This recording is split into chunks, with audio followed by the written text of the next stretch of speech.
Hey family, how y'all doing today? Trust you're doing wonderfully. Let me get everything up. Today we're just gonna do Q&A. Not just, but today we're doing Q&A. So I'll just be answering questions. But let me make sure that the chat is working. Now we can get into it.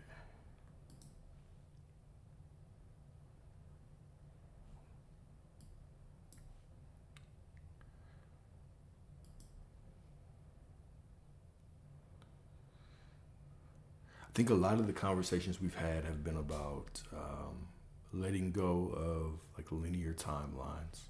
We've talked a lot about that. We've talked about, what have we been talking about? We've been talking about a lot of things, right? Divorce and linearity. We've been talking about self-love. We've been talking about self-respect. We've been talking about boundaries. We've been talking about how to meet people where they are. So we just gonna talk today, bro. I just had a good little brunch. Good little brunch, man.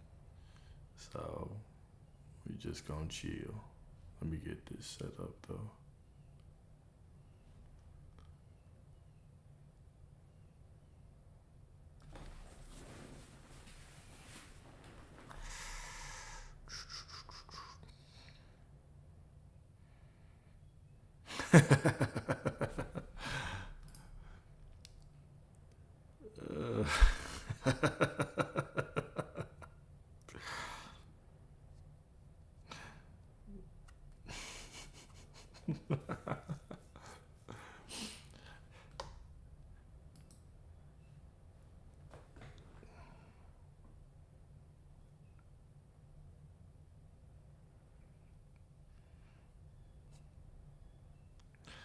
Ooh wee.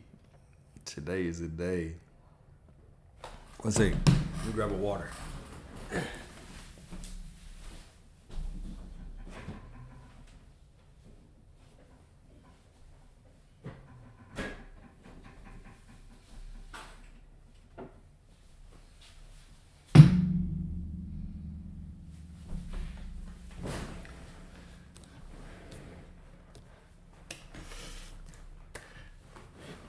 Can you learn new things from lucid dreaming? Of course. You can learn new things from anything. You can learn new things from lucid dreaming. You can learn new things from just sitting and scrolling TikTok. You can learn new things from a crackhead on the corner. Life in every moment is presenting you lessons. It's just, can we actually absorb them? And then even your memories can give you lessons, right? Because how many times do you read a book? Right? You might read a book and the first time you read it, you get some good information from it.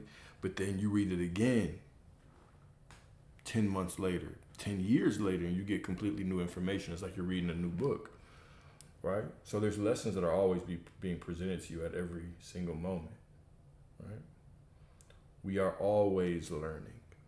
We're always growing and being introduced to different versions of ourselves, etc. So, yeah.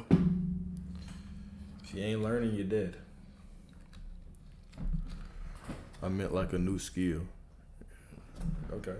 Yeah. What's the difference between a new skill and anything that I just said? It's all the same. Of course you can learn new things. Of course.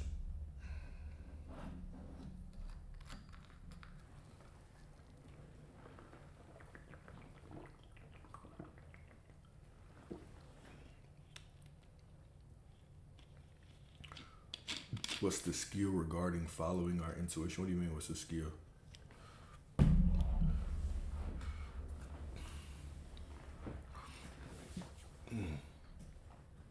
What is the skill regarding following our intuition? I'm not sure. But I also don't think that most people are actually following any kind of intuition. I think most people are just seeing patterns and following those things. They're just following what their mind tells them is the right or wrong way based on conditioning. You can just think of intuition really as pattern recognition, right? But in the end, it doesn't matter whether there's a voice in your head, whether there's an angel and a devil on your shoulders. It doesn't matter what it is, right? When you decide that whatever you're doing is going to work out or not going to work out, that's what it is. It's all based on your decision, right? People will say, well, my intuition said that I shouldn't do this and it wasn't going to work out. No, you just made the decision that it wasn't going to work out. You could have easily said, you know what, I feel like it's not going to work out, but I know that I'm divinely protected and supported, so it will work out, and thus it will. You always have the final say so. So even leaning on things like intuition can just be an outsourcing of your power, where you start to look at something within you as if you don't have the final say so. And you always have the final say so. You always have the final say so.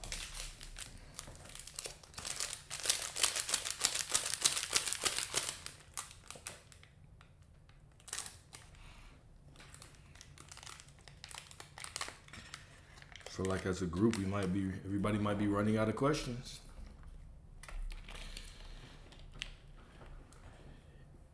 Even though I feel like at this point, y'all don't really ask me certain questions anymore. Y'all take certain questions to other people. Y'all take certain questions to other people. We have really been getting like better with the lackful questions. A lot of y'all, I don't know if it's fear or what. I hope it's fear. That'd be cool. That y'all don't ask me the extremely lackful questions anymore. Y'all take that to other people and beg.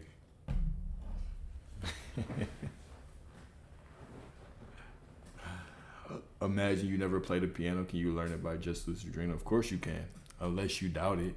And if you doubt it, then no, you can't. All right. It's all about what you actually think is possible. What do you think is possible? Do you think that's possible? If not, then it's not. If you do think it's possible, then it is.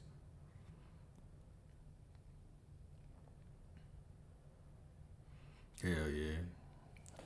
Server hopping. I would hate to see what goes on in other servers. As soon as a motherfucker get a yellow badge in my server, they just all of a sudden turn into a mute. Like, I know where you are. I know where you are.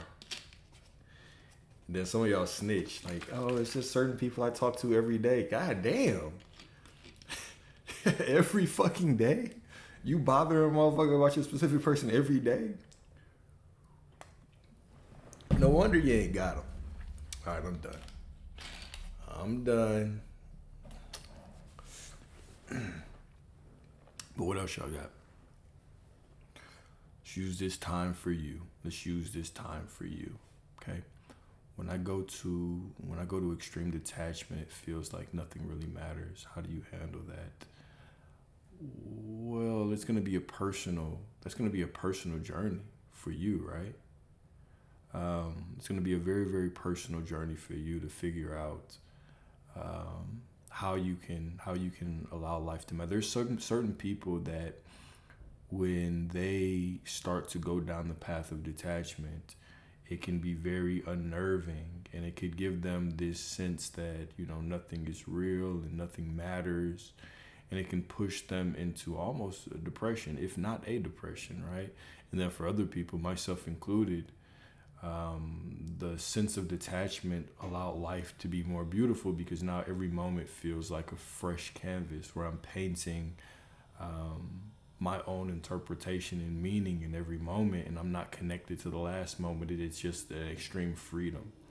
So you're gonna have to find the path that works for you. Perhaps, you know, you find more purpose in the detachment. Perhaps you don't, and you still find more value in clinging on to certain labels, right? One of the things that I would advise a lot of people is find something that grounds you.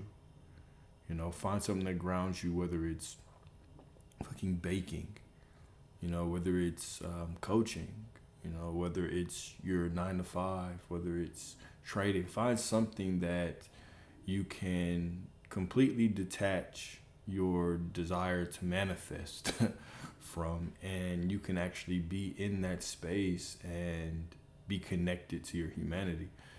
Find things that ground you, right? If you're struggling with the quote unquote detachment, then find things that ground you. Find things that ground you. You might find joy in the detachment, you might not, which is also just pointing you to a desire of what you want to do, right? So if I'm not finding joy in detachment, then what is that saying? It's saying that my desire is to go a different route, and I can honor that. If I find joy in detachment, it's telling me that there is joy there, which is, pointing me to what I want more of, which is perfect, right? It's all, it's all a matter of honoring you and paying attention to yourself. This is why even scripture says, know thyself. Know thyself. Know thyself. This isn't a one-size-fits-all shoe. Okay? You are an individualized perspective of the divine. Your consciousness is very, very individualized and local to your perspective. Therefore, the way it unfolds is going to be in alignment with you. So the more that you learn yourself and you understand what you like, what you don't like, you allow what you want to actually be the compass that guides you. It makes no sense to go down a path that you don't like. Oh, I don't like this detachment. Nothing feels important. Then why are you continuing to go down that path? Right? We have free will. You have the freedom to pivot at any point in time. Right? So we should do that. We should honor ourselves and do that.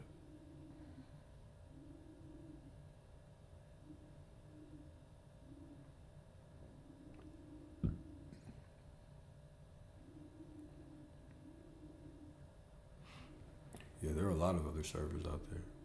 There are lots and lots and lots of other servers out there.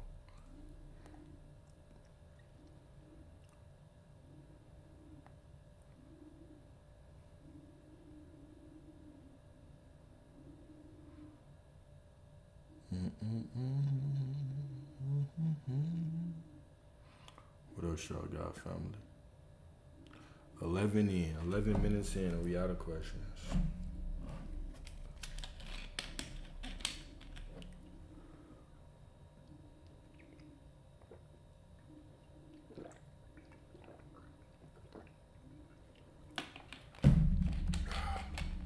I might move to the VC then. I might move to the Discord. Give it a couple more minutes.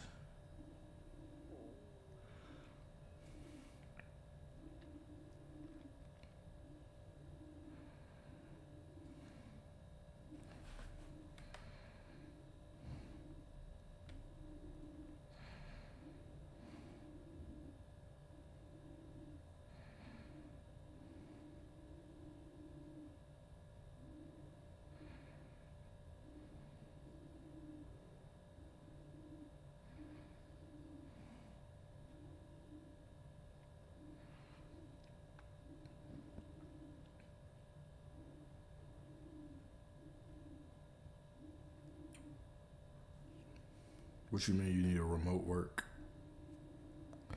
Like a remote, you're looking for a remote position right now?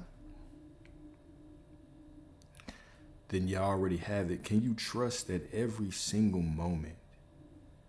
Can you trust that every single moment that you are walking through life is bringing you closer and closer and closer to it? Can you trust that it's already done? That remote job is already yours, and every single thing that you do is the unfolding of that job. Everything. Taking a piss is the unfolding of that job.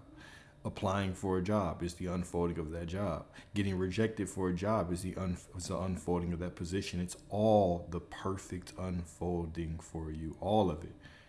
When you start to trust that every single moment in your life blends perfectly to give you what you already are right now, that's when things will start showing up quickly for you. But sometimes we compartmentalize, right? We'll be like, well, I want this remote job, and everything is looking opposite. How do I believe? Easy. You make a choice to say, it doesn't matter what things look like. Every single moment is the unfolding of the truth of what I am. And the truth of what I am is my desire, which is to work remotely. So it doesn't matter if I'm eating dinner, if I'm having a conversation. It doesn't matter if somebody's telling me that I can't get this job. It doesn't matter what the economy looks like. Every single thing is working out for me. You might as well get so caught up in the knowing of who you are that if you hear people say the economy's bad and remote work is going away, you're like, hell yeah.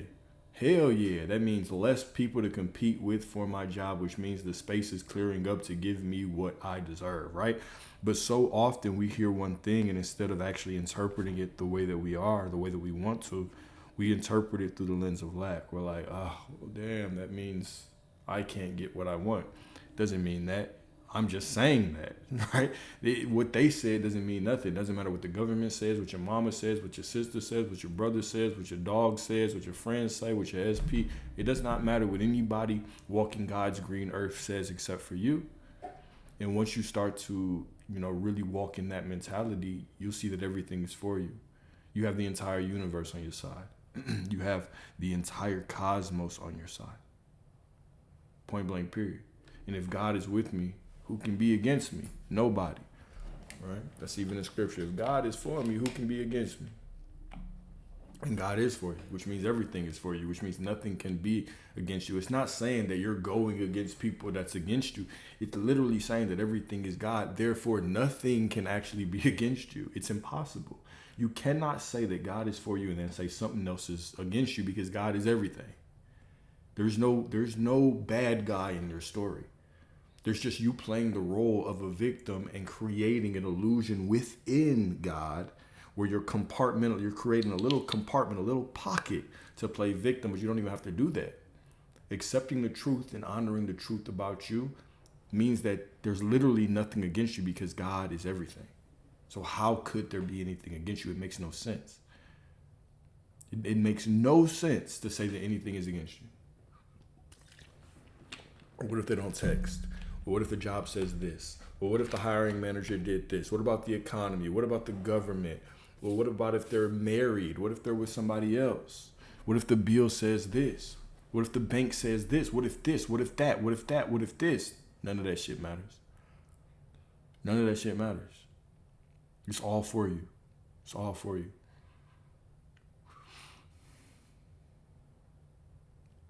Someone who is trying to manifest how to make it on being a wife, do what every other athlete that makes it does.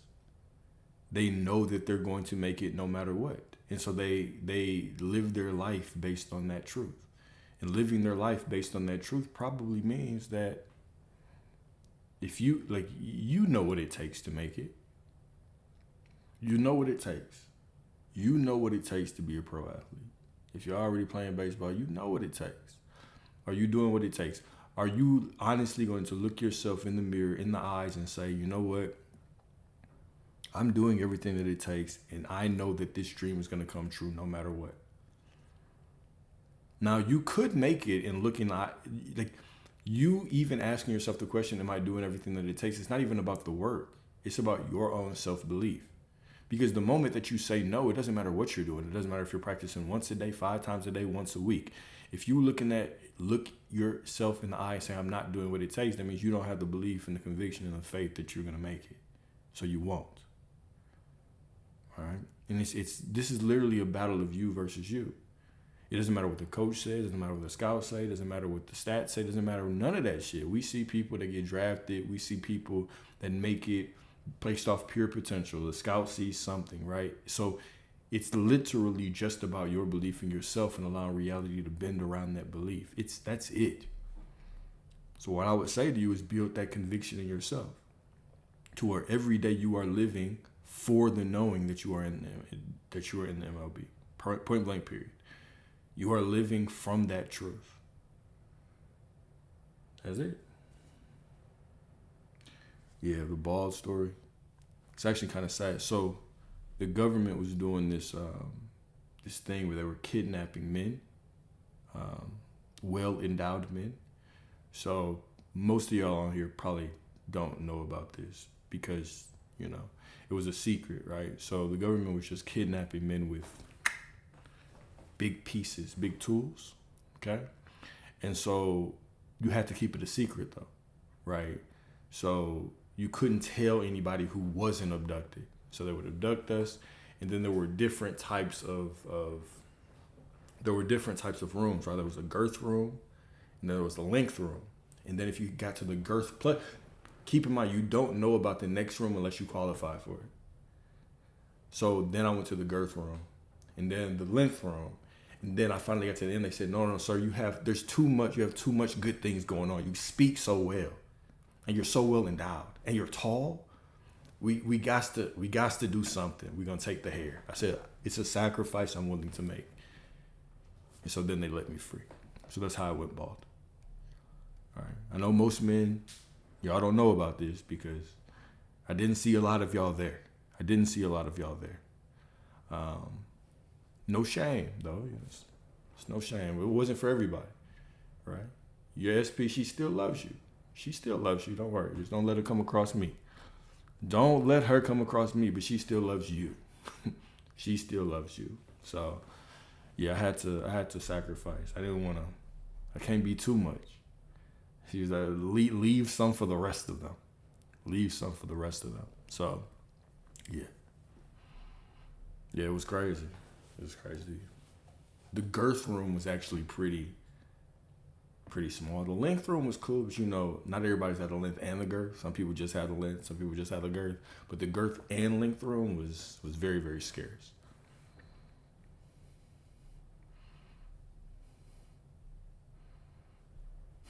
I should be in the NBA, right? I should.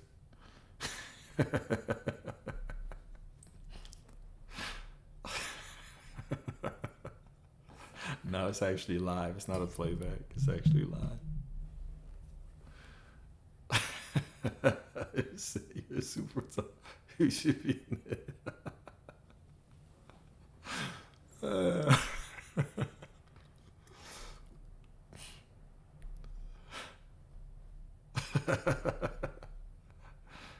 Yeah, it was crazy. But don't worry, y'all. They're still doing the experiments, but trust me, y'all don't have anything to worry about. Trust me, y'all don't have anything to worry about. I know some of y'all ladies are like, is that why my SP hasn't texted me back? No, it's not. Trust me. He ain't got nothing to worry about. He has nothing to worry about at all. Shit. That motherfucker's at home. He doesn't know what I'm talking about.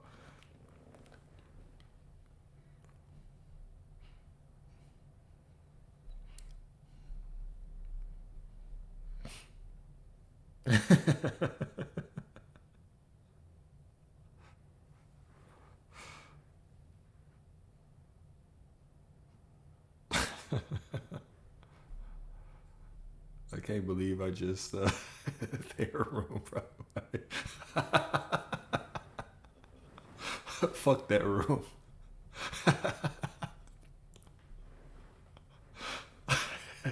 That was in the girth, length, and hair room.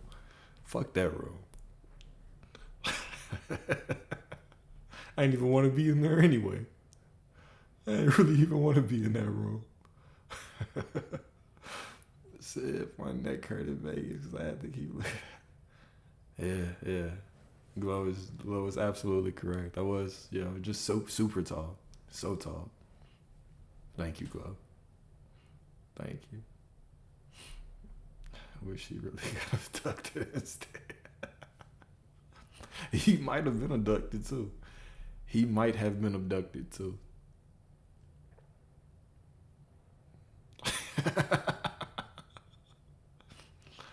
Leave it to Sarah to hate. I ain't see Sarah SB in the room either. I ain't see Sarah SB there either. I ain't see no kind of biblical name in there. Because they have a list of names before you walk in. I ain't see no kind of Nehemiah or Zechariah. I ain't see no biblical name in there. Sarah loved her a man with a biblical name. If you want to holler at Sarah, you got to change your name first. To Judah, Jeremiah, Micah.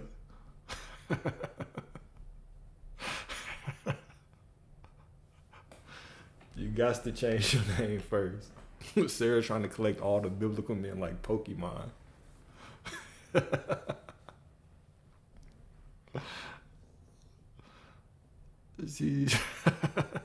She took God-fearing. She took wanting a God-fearing man to the next fucking level. Like, damn, I know you want a God-fearing man, but Jesus.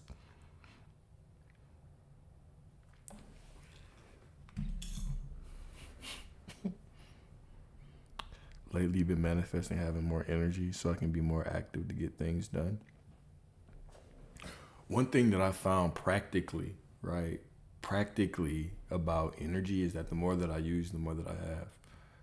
Right? Like the more that I do nothing and eat cakes and cupcakes, the less energy I have, right? And then the more that I move and the more that I'm kind of mindful about, the things that I do, the more energy that I have. So sometimes, just having more energy can just be a manifestation of doing more, which of course is very, very practical. It's very, very practical. But even when you say, what I want to really look at is the been manifesting, right? Sometimes when we say, I've been manifesting this, there's this implied language in there that says I'm not it right now. And hopefully I can get on a timeline or collapse a reality where I become that person. But the person, you're making that declaration from here. Like, you are the one saying, I'm trying to manifest and I'm not the person that has energy right now, right? But it's coming from the same consciousness that is everything. So it's getting beyond it to the actual declaration. And no, you have it right now. You have it right now. You have more energy right now. And if you really want to tap into it, just use it. Use it and see how much more energy you have. Begin to use your energy, see how much you have. You have it right now. Don't move as if you're waiting to have more energy. Don't move as if you're waiting for something. Move as if you already know it's the truth about you, because it is.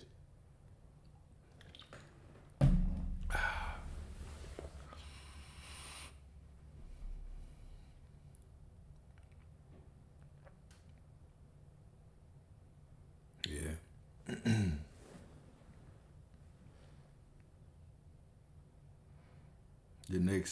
Sarah next SP's name gonna be Abdullah. She's like, I'm tired of biblical figures. Let me get ancient manifestation men. She gonna have a Neville and Abdullah. A motherfucker named Joseph Murphy.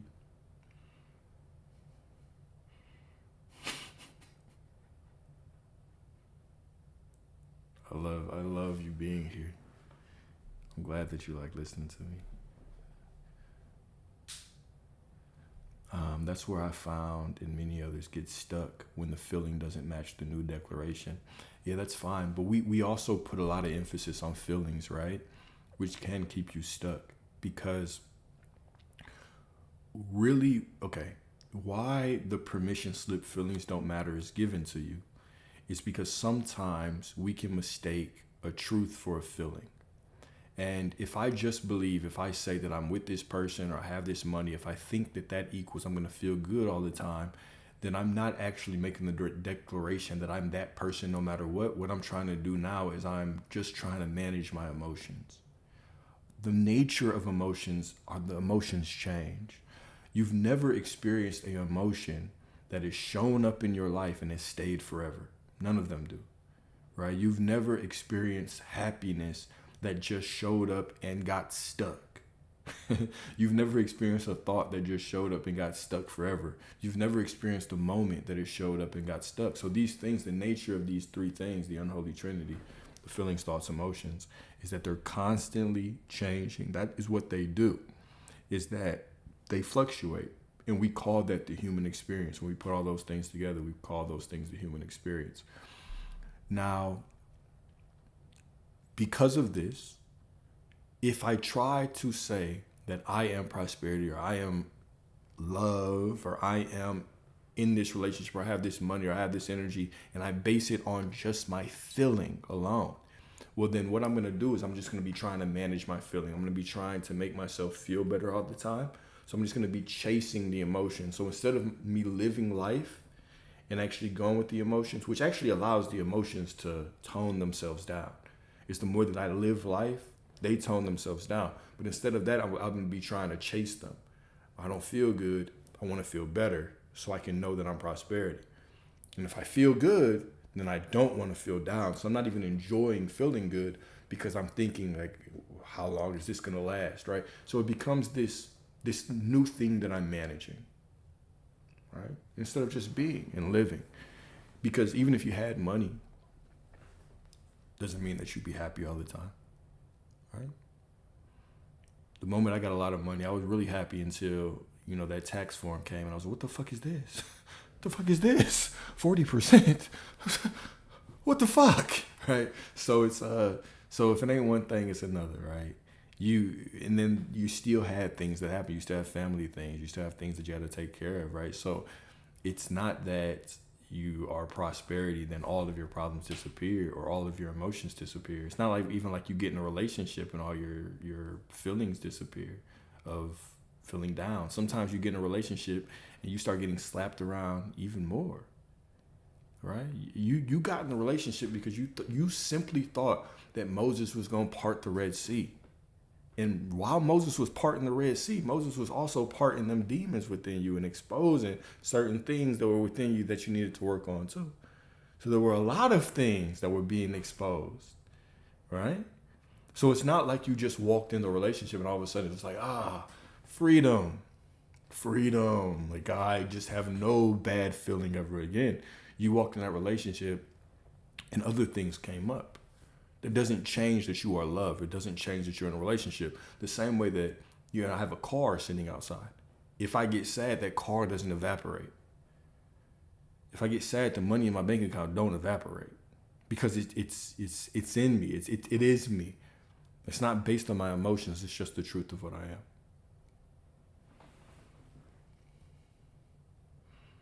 am. What in this feeling of being source instead of yeah, you just are it, right? The feeling of being source is the feeling of being alive enough to breathe right now. That's it.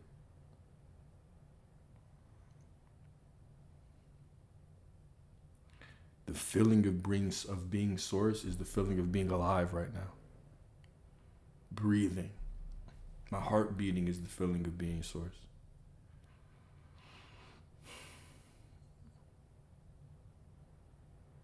If my heart beats, then I am God.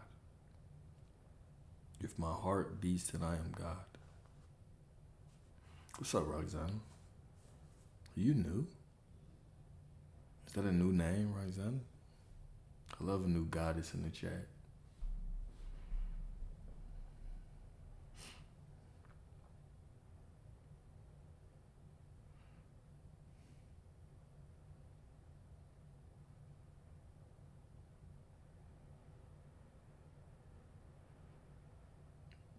What else y'all want to talk about?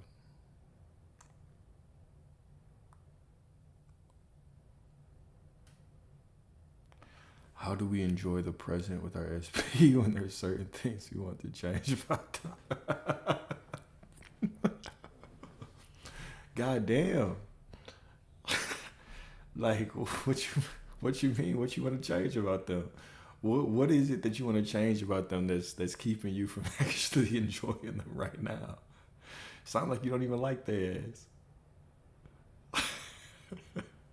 What you mean? Guys, listen to the question. Listen to the question that you're asking. How do you enjoy the present moment with them? Easily. Sometimes I enjoy the present moment with y'all, even though y'all annoy me with y'all's questions.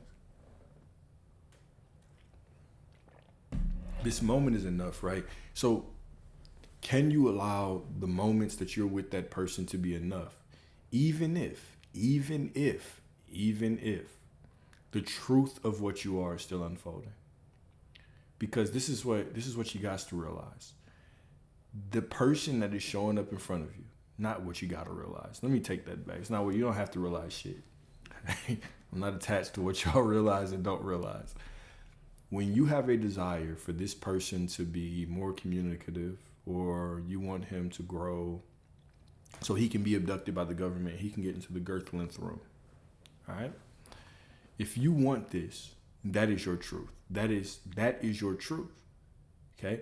So that is the reality that you are in right now. You are in that reality. You got this man that communicates. He treats you like a princess. He got the girth. He got the length. He got the hair. I don't know why you would want a man with hair, but whatever.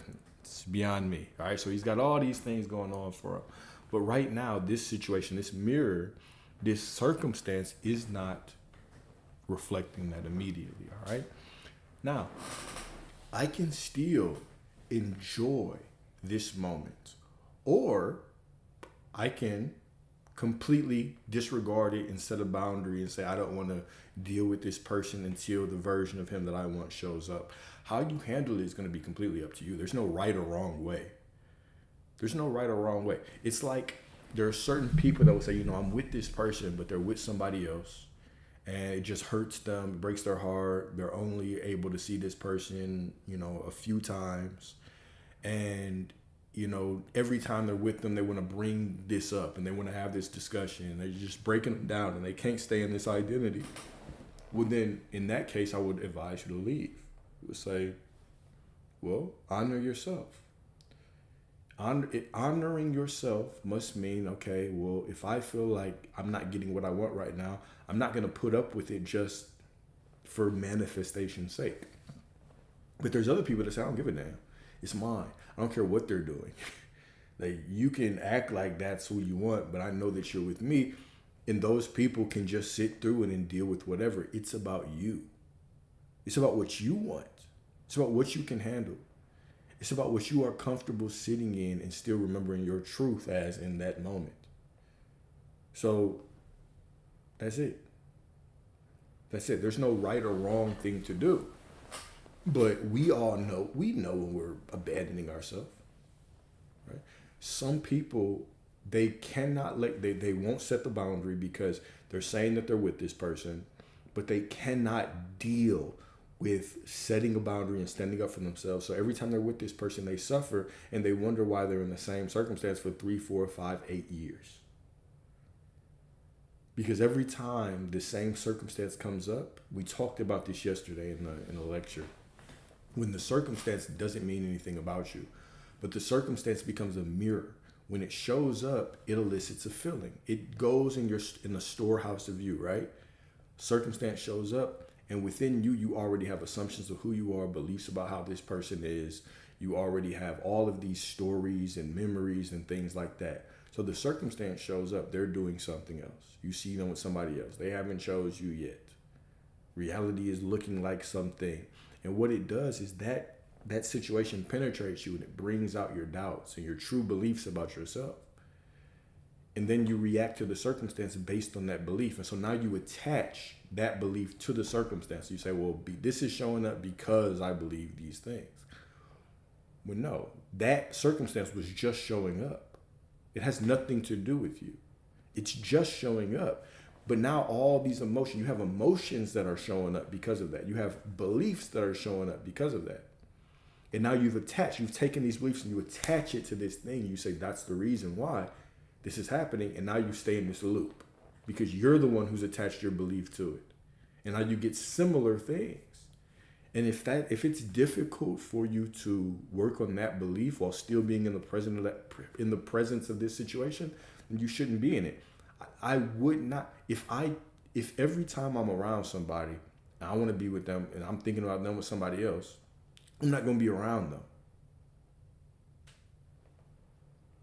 But if I can be around somebody in my mind, I can still show up and be present and enjoy every moment with them and know that they're mine. I don't care what you do. It doesn't bother me because I know the truth. Then I'll still be around them. Right? Sometimes we start holding on to multiple truths. We have I'm with this person, but they're doing this and they're not the person that I want them to be. Now you're trying to hold two truths and you're struggling. The one that's screaming in your face is the loudest because you are buying into external circumstances more than you're actually accepting the truth of who you are. We got to switch that. And sometimes it's a little bit easier to actually know the truth of who you are when that circumstance is not in your face. It's up to you to decide. Up to you to decide.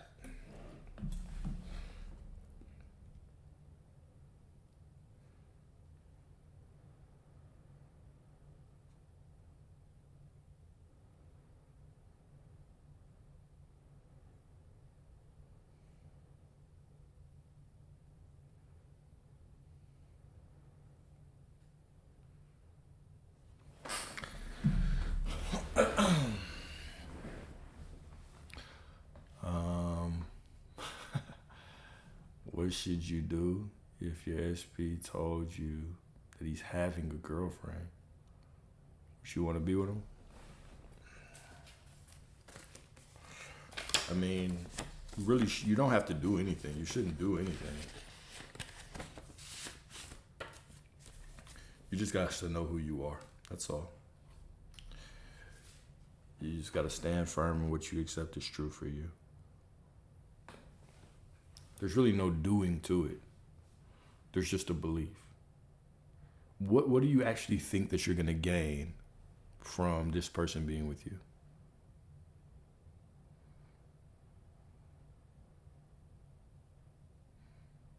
Yeah, without letting the circumstances dictate how you feel, without letting the circumstances dictate who you are. Okay. Here's an important question for anybody who wants a specific person. I want you to think about this question, okay? What do you think that this person would bring to you? Like, what do you think is going to be better in your life if they're here? Like, what are they going to bring to your life? What are they adding to your life? What do you have? What are you going to receive in your life after they show up that you don't have right now?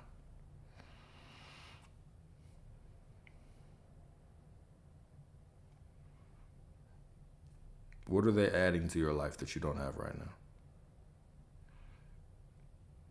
Don't lie and say nothing. If you lie and say nothing, I know something's up, because you wouldn't be asking these questions if it was nothing. You wouldn't want them so bad if it was nothing. So what do they add? What do you have? What will you have if they're in your life that you don't have right now? Will you know that you're worthy? Will you finally feel chosen?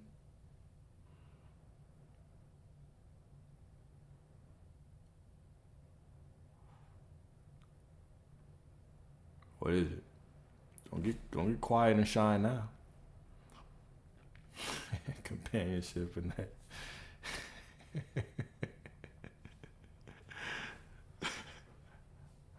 A level of excitement. Excitement for what? For length and girth. I feel that. You can get length and girth anywhere, though. What is it about their length and girth?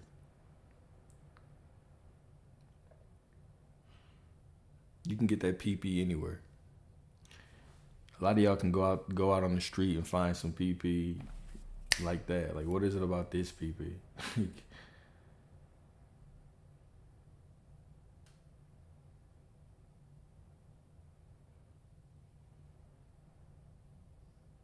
Closeness to another person, a sense of love, and a feeling of safety. Someone to experience the things I love with. All right, keep going. Keep going.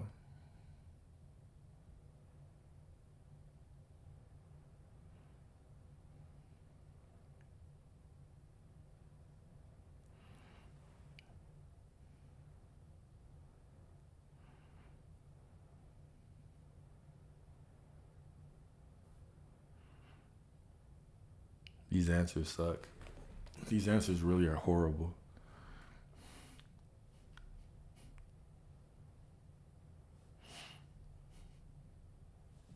Oh, Jim. I should call him. I should call Jim right now. Jim was definitely in the girth and length room. I want to experience more of myself through a more intimate reflection. It's like the one adventure I haven't had. Thanks, Lauren. All right, cool.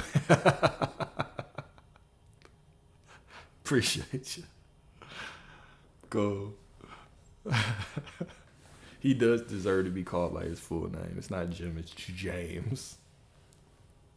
It's James. All right, so all these things that you say that you want from this person, whether it's companionship or it's somebody to spend intimate moments with, or it's love or to know you're worthy, or all these things, right? You know that this person will never spend more time with you than you're going to spend with you. They'll never, another biblical name, James. Isn't there a book of James? God damn, Sarah. God damn, Sarah. Jesus Christ. They done leaked into the friends too. These fucking biblical ass men. What's your dad's name? What's your dad's name? Meshach and Abednego. Her dad named him Bendigo. But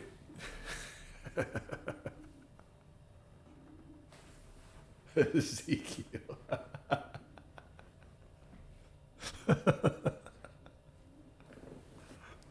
All right. So all these things that you list that you want with your specific person, right? You understand that the companionship that you're talking about with them, you can give yourself that companionship. If they're you, then what would it look like to give yourself the companionship that you want from somebody else? Does that even practically make sense? Giving yourself the companionship that you want from somebody else. Does that practically make sense?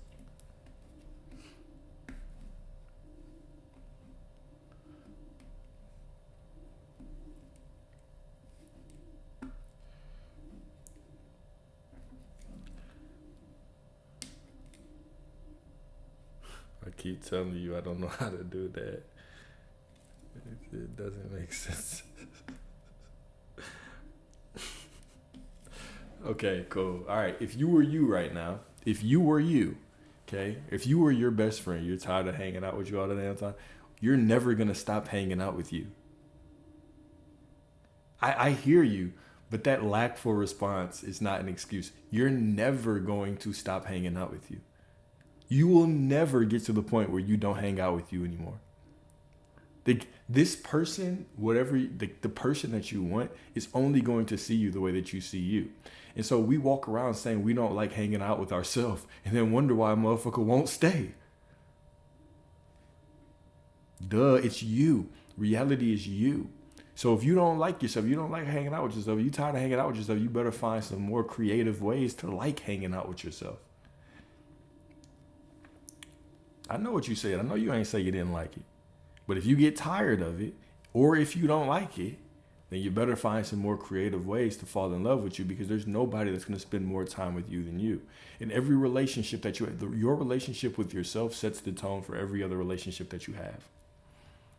I hate how y'all pick out one little sentence of what I said and be like, I didn't say that. Whatever. Listen to what I'm saying. Your relationship with yourself is going to set the tone for every single other relationship that you have. Every single one. It makes no sense to be tired of hanging out with yourself, because you're always hanging out with yourself 24/7. When you hang out with that partner, you're hanging out with yourself. When they smile at you, guess what? You're interpreting it based on how you view yourself.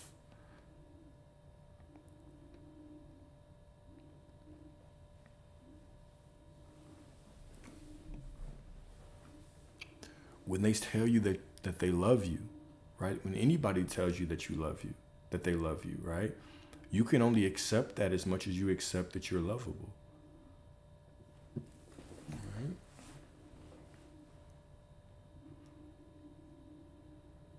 When somebody says that you're not enough, right? It stings you more when you actually have a belief that you're not enough. It brushes right off your shoulder when that's not the truth about you. Okay? So let's give practical examples, right? So one of the things that I was asking everybody when they were in Vegas, I was like, hey, look, when you were walking in the casino or into this room, what was the first thing that you were thinking about or worried about? And most of the time, the answer was, it was a very outside-in answer, okay? The outside-in answer is, what do these people think about me? Right? Hopefully, they like me, and hopefully nobody's judging me. So I'm using other people to judge myself. Really, I'm just judging myself, but I'm using the excuse of other people. What would inside out living be? What would being my companion in these situations look like? And it's very, very simple. When you walk in the room, I'm talking to myself. At least, look, I know you're nervous, but I'm so proud of you for being here. I'm being my companion. I'm not being an enemy trying to find problems. I hope they're not judging me. I'm walking in saying, look, I'm proud of you for being here. Everything is going to work out. I know you probably feel nervous right now. I know you feel nervous, but everything is good. We are good. Your love will lighten up this room. Everything is going to work out for you.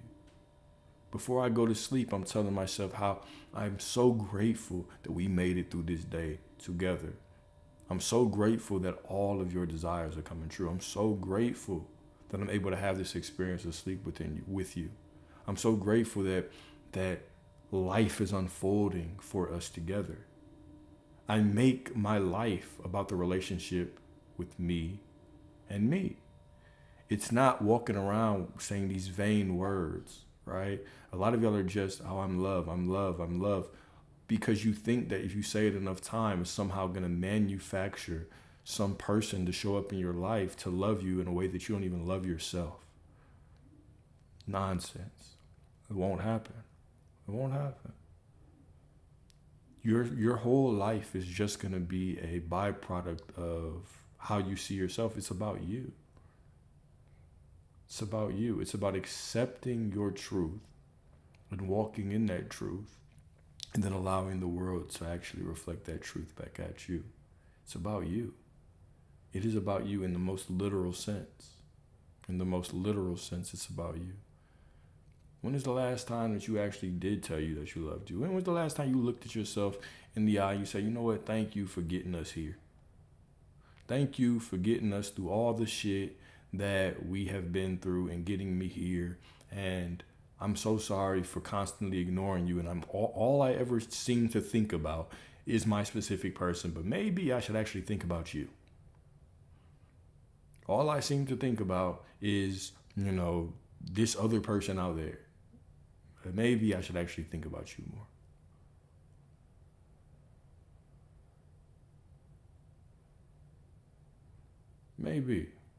Maybe I should stop trying to hide behind their affection. Right? Can't nobody fuck you into self-love. I don't care how good that pipe is. If you don't love yourself, it's never going to be enough anyway. Right? How many times do you stay in situations that aren't even good for you because you don't like yourself, and finally this person gives you a little piece of pain, and now you turn into a damn fiend? How many people, even on this manifestation journey, don't even want that person? They just want some validation. They just want to know that they're okay. They just want somebody to prove to them that they are good enough because they refuse to accept it about themselves. And you are good enough. You are the walking word of God. You are the walking breath of God. The universe is on your side. And if the universe is on your side, then the very least it can do is bring you one person. The very least. But before that person commits to you, you're going to have to commit to yourself. You have to commit to yourself. Before that person commits to you, you got to commit to yourself. Before the money commits to you, you got to commit to yourself. The more the health commits to you, you got to commit to yourself. The more the friendships commit to you, you got to commit to yourself. That's it. That is it. Okay? So if you don't understand how to practically love yourself throughout the day, then simply walk through life and act like you are your best friend. The way that you would talk to your best friend in every situation, that's you and God walking hand in hand as one, right? You are God. The way that you see yourself is the way that God sees you. Take that to heart. The way that you see yourself is the way that God sees you. Take that to heart. So begin to see yourself in this beautiful way. Okay? Begin to see yourself in this beautiful way. All right?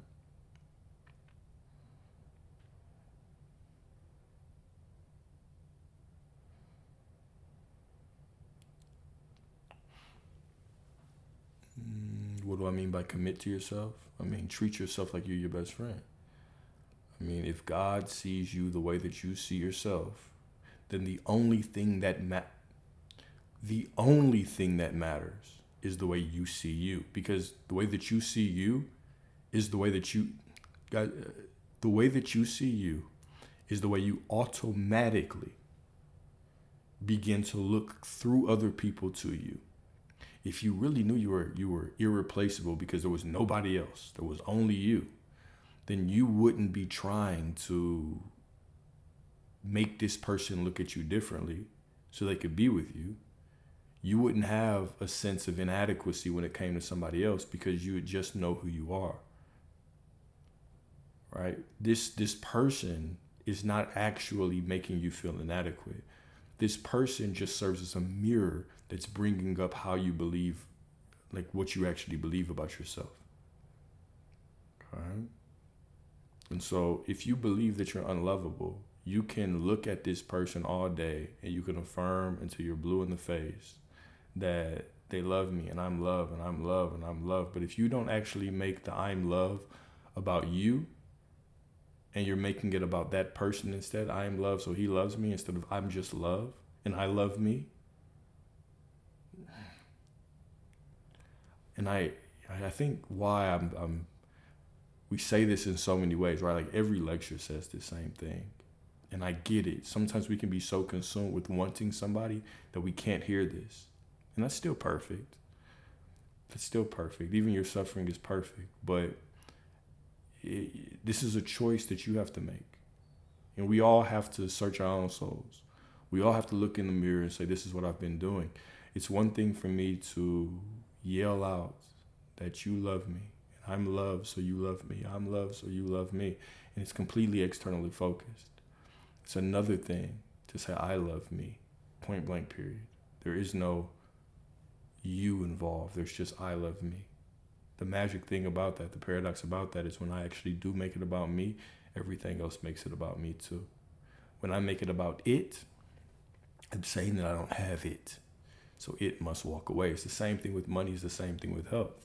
I am prosperity, point blank, period. I'm not prosperity so the bank will change.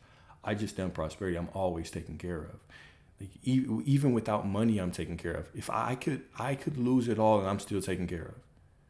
Somehow the bills will still get paid.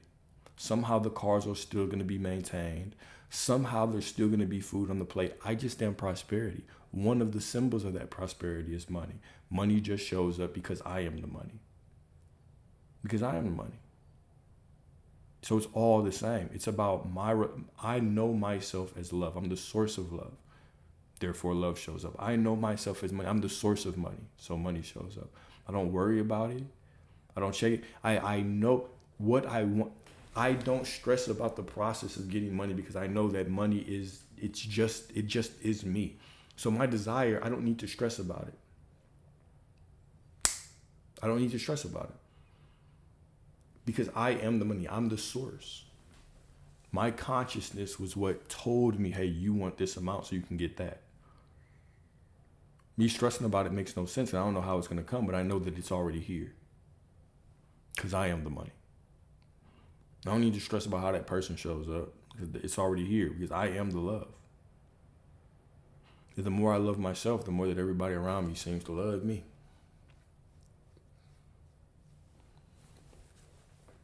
You want the money to commit to you, commit to yourself as being the money. Take a week, block out all the trying to get that person, and you don't have them right now anyway. You don't fucking have them right now anyway. And a lot of you have been doing this for a month, 3 months, 6 months, 2 years. You don't fucking have them. But the reason why is because you haven't made it about you. Take them off the pedestal. Leave them alone. Stop jumping in every live and every Discord asking the same tired ass questions, getting the responses that you don't want, ignoring them, looking for ego soothing, and actually begin to love yourself for a week. You can give yourself a week. You deserve a week. You deserve a week of just radical self-love. You deserve a week of just pouring into yourself. You deserve 1 week.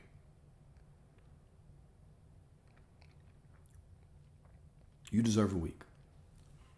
And I know that if you want to hear it, you're going to hear it. But you deserve a week. They'll still be there.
What else I got? What up, Diana? You're right on time. We just started. I'll be on here as long as y'all ask questions.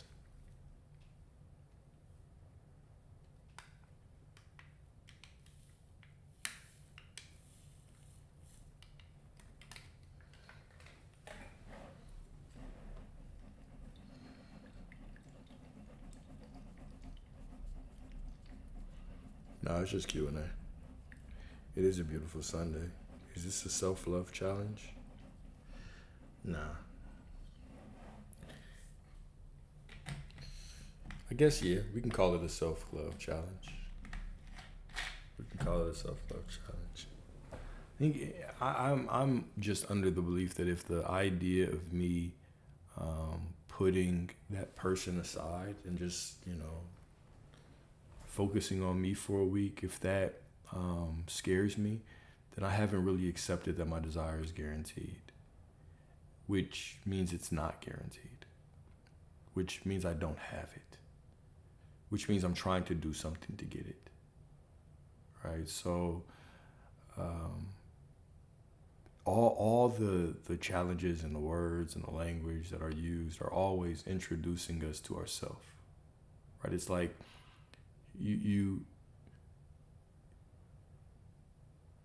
the words that I'm saying mean nothing, right? Me asking a question or saying to do something, it really doesn't mean anything.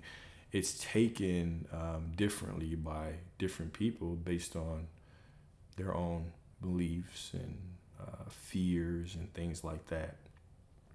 So it's often beneficial to take a look at, why do I feel this way when I hear this? And say, okay, well, is that even true? Like, dang, I don't want to just, how can I manifest them if I don't think about them? Well, does that mean that if you had them and you weren't thinking about them, they would just disappear? Does that mean that you already don't have them? That's the thing that just stands out to me so much, is we have so much fear about losing someone that's not even in our life right now. It's like, oh, well, if I stop thinking about them, can I even manifest them? You're not manifesting them now. They're with someone else. Like, what are you losing? What are you losing? Obviously, what you're doing ain't working. It's not working at all. So why not change it? Or unless you just want to do the same thing and get the same results for the next 2, 3, 4, 5 years. Okay? So the acceptance that is guaranteed is like first and foremost. The acceptance that is guaranteed is first and foremost. I can have whatever I want, it's guaranteed. And if it's guaranteed, I'm not scared to not think about it. I'm not scared to doubt it. I'm not scared to question my beliefs around it. I'm not scared to examine what I hold as truth, because it's just guaranteed, right? When I'm scared to face myself and confront myself because I'm scared that something is going to go away, that's not a guarantee. That's conditional. And the more conditional you make it, the more difficult it's going to be, because you're going to be constantly trying to monitor and, dilute yourself down in order to get this thing.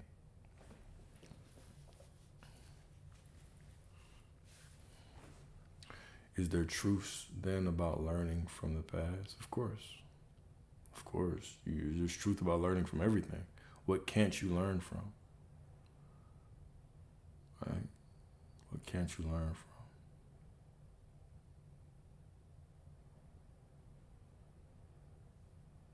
So you've been questioning revision?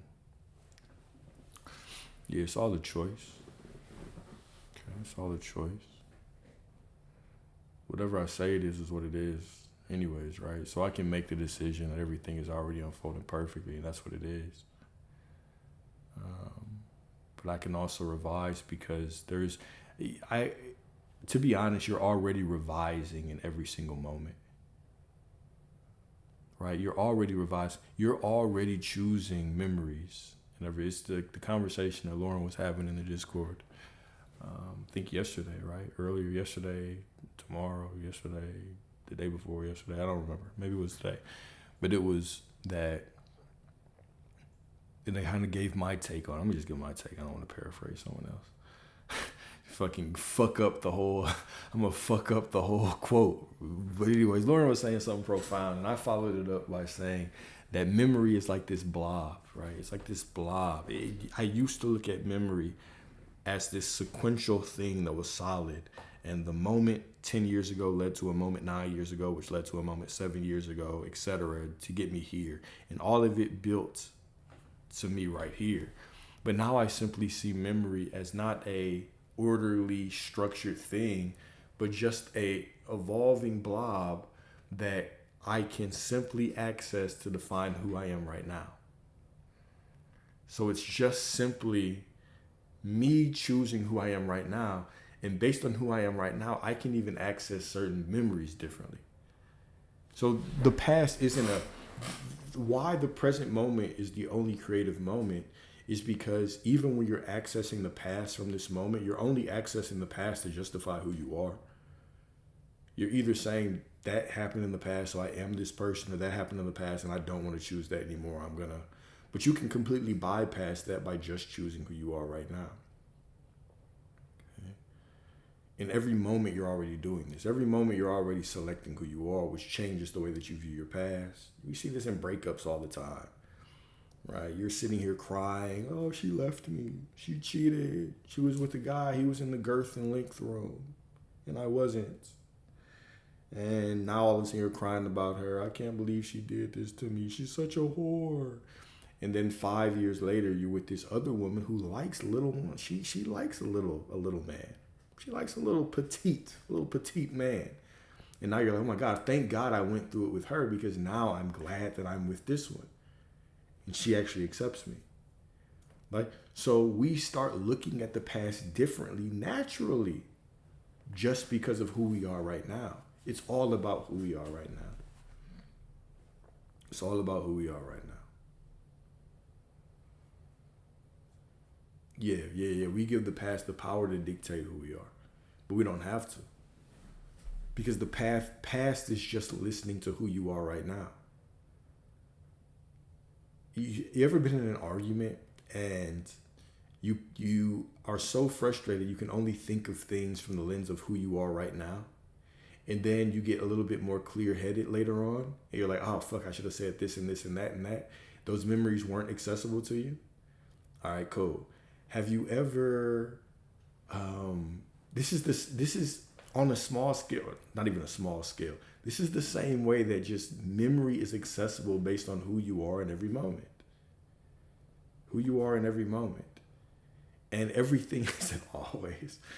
So things even change based on who you are right now. Right? This is what manifestation is. When you decide that you are loved, you've always been loved, you've never been abandoned, all of a sudden, different people are going to show up and they're going to prove to you that your memories of being abandoned were wrong.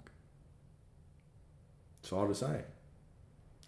Who you are right now changes the past. Either you're going to realize that you remembered it wrong and your memory is going to change, or something is going to show up in the present moment to confirm to you that your memory changed. Be like, whoa, you're tripping. That didn't happen. This actually happened. And you've always been loved. Or both. Or both. Who you are right now changes the past. Doesn't just change your perception of the past. It literally changes the past fundamentally, foundationally.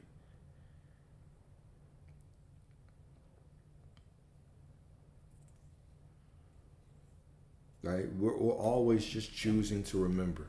Like, what do you want to do? Like, when I know that I'm loved, I remember things differently. When I'm pissed off, I remember things differently. You're always choosing how you're remembering based on who you are right now. The past is not an independent, static thing unless that's your belief. unless you're just constantly using this one moment and you're declaring this is who you are from that moment. But you don't have to do that. A lot of people will say, I've been abandoned, and they're literally picking 3 moments out of infinity. And they're gluing those moments together. And then they're stringing it to this present moment and reeling it in and saying, look, here's the proof. I'm telling you, Alex, this is who I am. No, that's just 3 moments that don't even exist anymore. You're not abandoned right now. You're just remembering a time that doesn't even exist, that you were abandoned, and now you're saying that you're abandoned right now. You're using that memory to justify it, but you can't even prove that memory exists to me. You can't prove that that memory exists to me. You can't touch it. You can't experience it anymore. It's gone. It's in Never Never Land. The only thing that you can prove is that right now, you a motherfucker that's saying that you've been abandoned. That's the only thing that you can prove to me. Is that right now you're somebody that's holding on to a story that you don't want to. And you're doing everything in your power to convince me that you were abandoned in the past, and that somehow gives you a right to be abandoned right now. And when you really start to think about it, it makes no sense to do that, because why would I hold on to something I don't even want? Right? You're holding on to a cactus. You're grabbing it tighter and tighter and tighter when you would have so much relief by just letting it go. You have grabbed the poisonous snake by the fucking throat, and it's biting you on the wrist. And instead of letting it go, you're squeezing tighter and tighter, and it's biting you harder and harder. Just let it go. You don't want it anymore. That's it.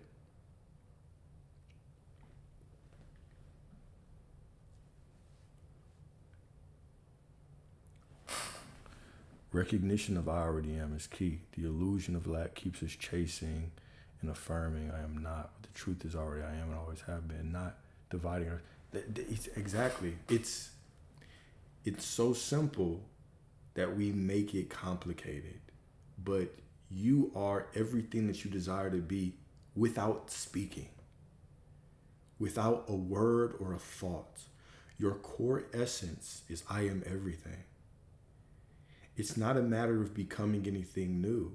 It's a matter of disidentifying with all the things that are not true about you. You're not abandoned right now. You're not unworthy right now. You're not broke right now. And if we really start to think about it, in this beautiful moment right now, what is actually proving to you that you don't have what you want? What's proving to you that you're broke right now? Nothing. How much of the day are you actually confronted with what you don't want, right? The bill, you look at it, and then what really is the quote unquote issue is that you spend 20 hours ruminating and thinking and fantasizing about how you can't pay it, right? You have this kink. A lot of y'all have a kink to replaying how that person did you wrong. You can't stop replaying. You want to replay it over. You get off on it. Oh, I'm unloved. Oh, I'm unworthy. Yes, I'm unworthy. And you say, oh, it's so difficult. Right? But the only person that is constantly proving to us that we're not worthy is us. And we do it by way of memory. And so this is why presence is so powerful, because you can dissolve those stories. You can dissolve those stories in this moment. There's nothing here anymore.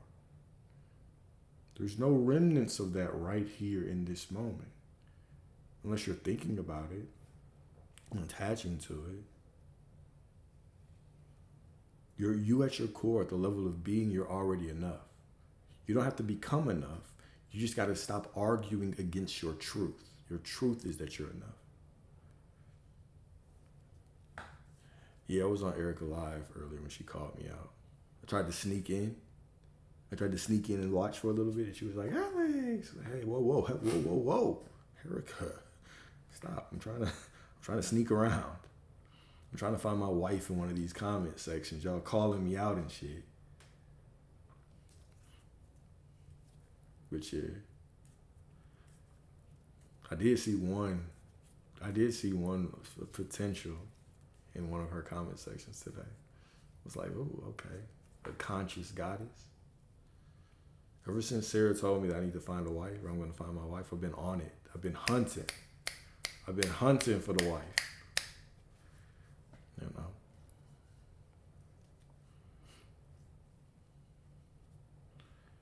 For sure, for sure, for sure. Why did that broken situation find me then? The situation wasn't broken.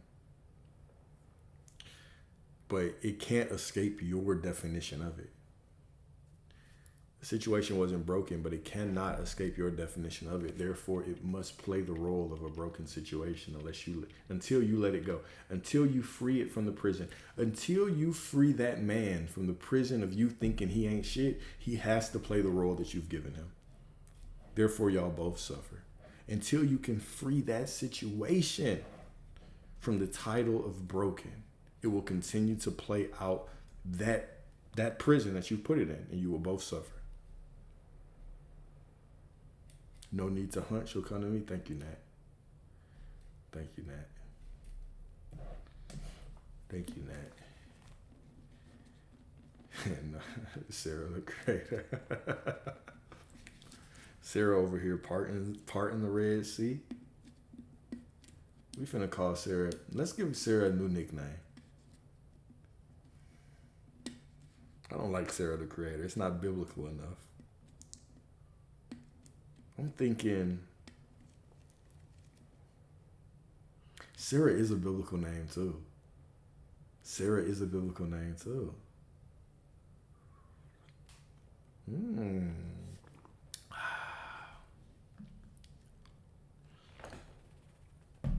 The prophet, the high priestess, Sarah the high priestess.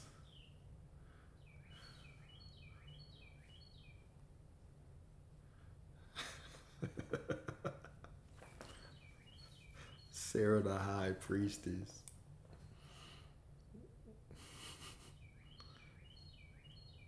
How can I believe that simply the way I perceive someone can change the way they feel about me? Don't think about it as the way you perceive them. Think about it as the way you perceive you. You're only perceiving yourself through them. So it's not as important, like how you perceive them, that's cool, but how do you perceive you? The way that you perceive yourself as being treated automatically leaks to them, right?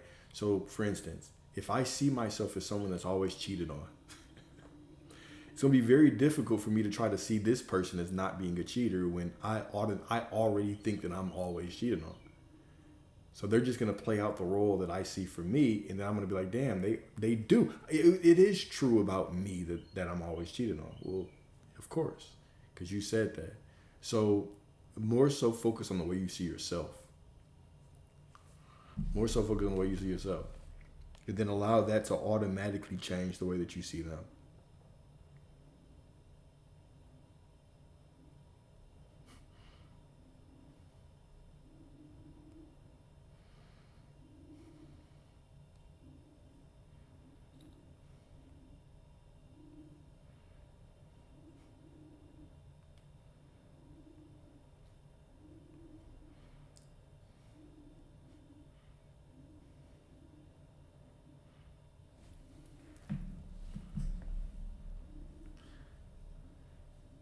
When we get triggered, why do we try to suppress the feeling and pretend it doesn't hurt? I don't know. And it's not beneficial at all. At least to me, it's not beneficial. To suppress the feeling and pretend that it doesn't hurt, it's not beneficial. The why part of that is going to be a very individual answer, though. It can be a lot. It can be something just like social norms. Perhaps you were raised to think that strength was in not showing your emotions. Perhaps you don't want to burden other people with your emotions because deep down you have a belief about yourself that you are a burden, right? It can be a lot of different things, but that's also why it's important to know ourselves. Why am I suppressing this? What benefit will I gain from suppressing this emotion? Well, other people won't see me sad. Why is that a problem? Because they'll think it's weak. Boom, but you're not weak. All right then, cool. So we've dug that out. Well, I don't want to be a burden on them because they've got everything else. They've got things going on, and I just feel like sometimes people feel like I take up too much space, but you don't take up too much space. You are the space. You are reality. Boom. So now you start to identify, what those issues are. Why are you seeing yourself in a certain way, which allows you to step into who you are more fully, right? So, yeah, that the why is a good question, but it's a very individual question. I don't think there's a general answer for that. Why do we suppress emotions? A whole lot of things. How do I think it's easiest to start seeing yourself differently? One moment at a time, right now. To start speaking to yourself like you're your child, reparenting yourself. Right? Like right now, telling myself it's okay for me to sit and chill and relax. And right now, it's okay. It's enough for me to be present and love this moment. Right now, I know you don't feel like doing this work, but let's do it. I'm going to be here for you, and you're going to feel so much better about yourself when you finish it. And I love you for trying. And then when we get through with that, we're going to chill and we're going to do this. It's literally, I begin to speak life into myself at every moment, right? Self-love becomes your number one task.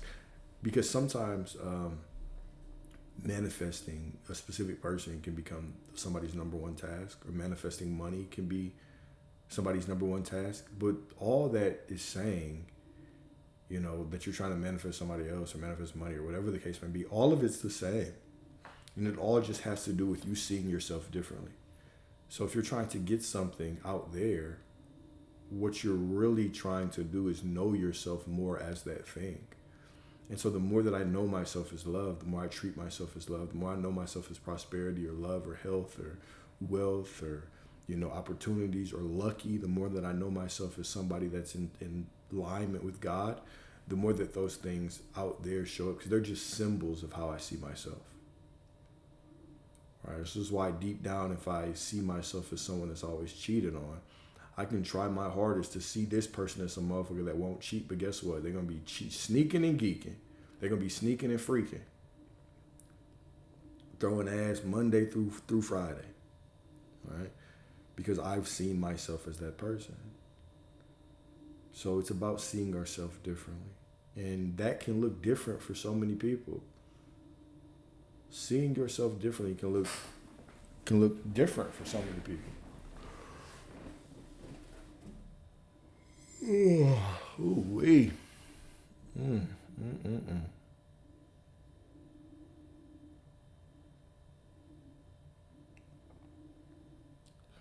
When the new JJK season come on, though? A very long question? Want my POV? Okay. If it's too long, I'm going to pretend I didn't see it, but you're free to type it out. But if it's too long, I will pretend I ain't see it. I'm just playing. I would never do that to you.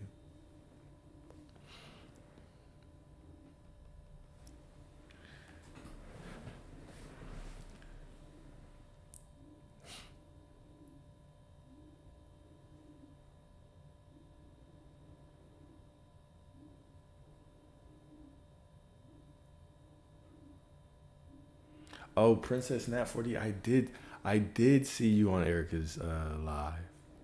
Because your name intrigued me. I was like, ooh, 4D. I love a woman. I love a 4D woman. You know what I'm saying?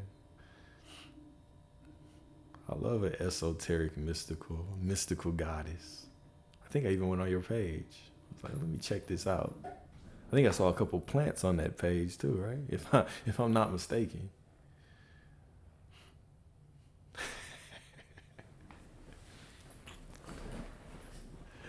If memory serves me correctly, which who knows, sometimes it doesn't. After the government experiments, perhaps my memory doesn't serve me well. It says sometimes she acts like I'm all good when I'm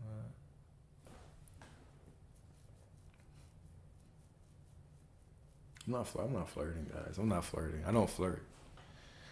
I don't flirt. It just so happens that sometimes when I speak, it's just super smooth. But I'm not flirting. No, I'm not flirting.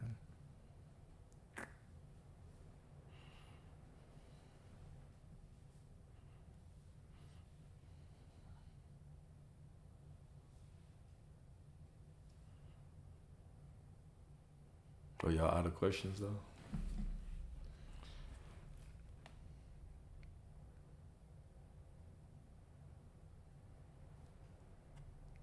So I was on a self-love journey for 2 years after a toxic relationship, pouring love, and you deserve so much better already, goddess. Y'all hype me up. Y'all hype me up. Hype me up. Everybody say how good of a man I am. I would never ignore you, Kyle. Repost the question.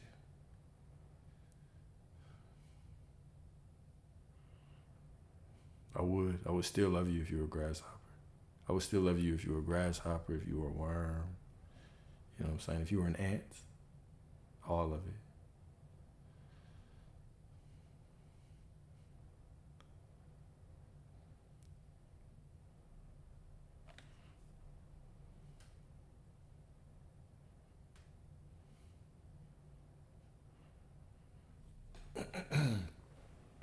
Coach Cal.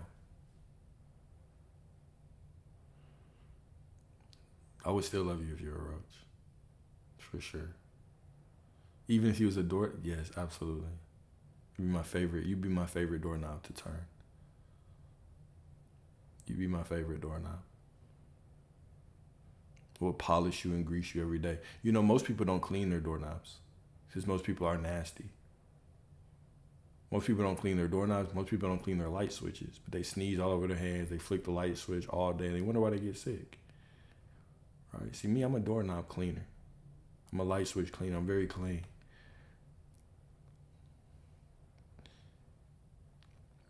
Can you give your view that we are always just experiencing ourselves, even in the unwanted? Of course. So it's situations, what circumstances do. Okay? What circumstances do? I would tell y'all, before I answer this, I'm going to tell you, because even in Vegas, when everybody left, I was like,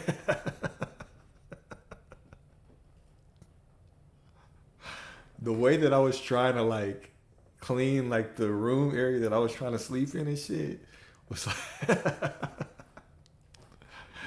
anyways, long story short, I am very particular. Like before I go to sleep, I have to do certain things. When I wake up, I have to do certain things. So I'm just like grateful that nobody was around. Because yeah.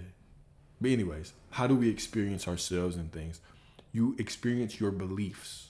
When we say yourself, we experience your belief. Don't be guilty. It's all good. I'm just playing with you. Y'all know I'm generous.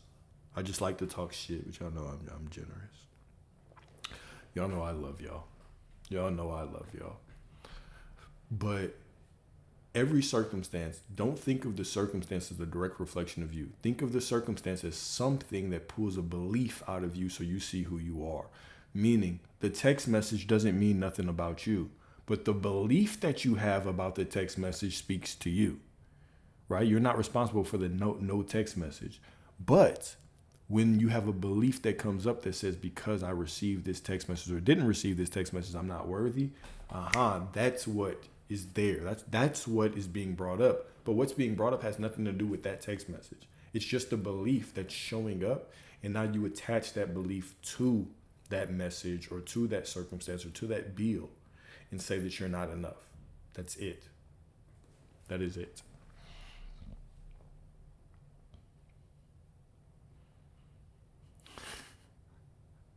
No. Y'all not dirty. Y'all not dirty. Y'all not dirty. Y'all not dirty. Housekeeping, man. I know that the housekeeping loved me because I was tipping the fuck out of them. That's why they were hooking me up. I was tipping the fuck out of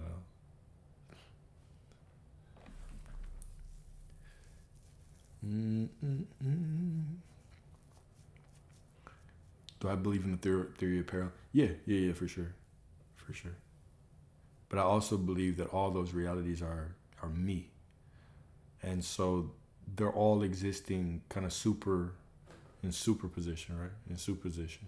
Superposition. They're all just here now. Right? There's no distance for me to get from one reality to another. Feeling chosen and not needing validation from anything outside me, and I became aware of someone. Damn, Princess Nat, damn. We gonna get a piece of the question every 3 minutes? Every time you put a piece of the question, you gotta go take a break. I don't even remember what the first part was.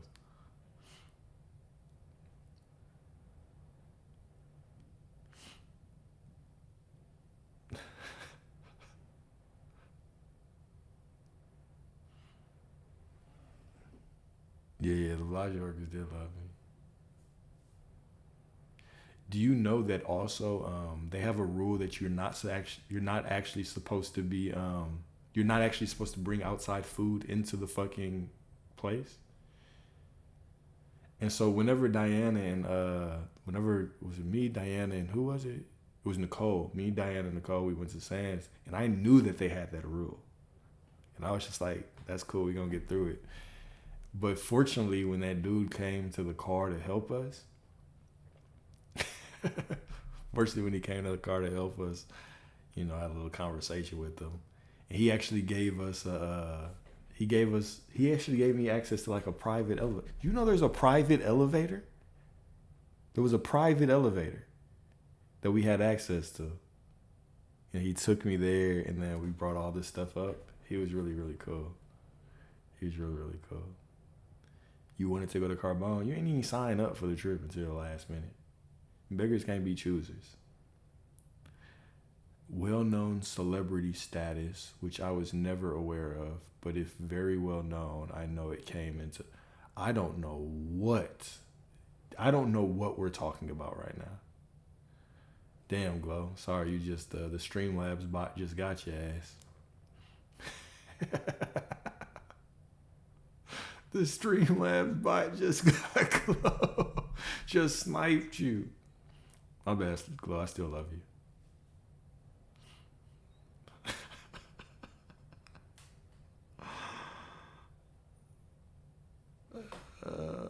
That's funny. That's only the second person that's ever had something happen to them.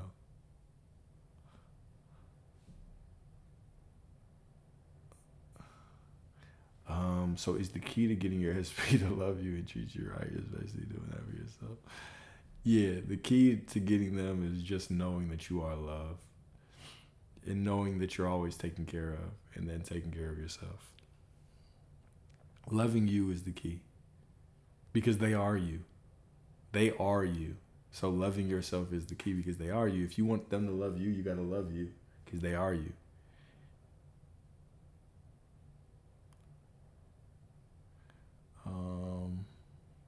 Y'all starting to type fast.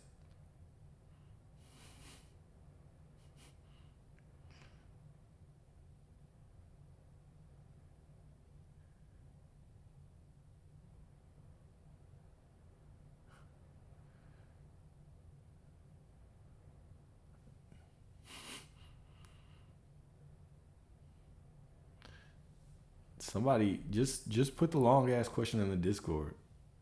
Post a long ass question in the Discord. Post your book in the Discord and I'll read it there and answer it here.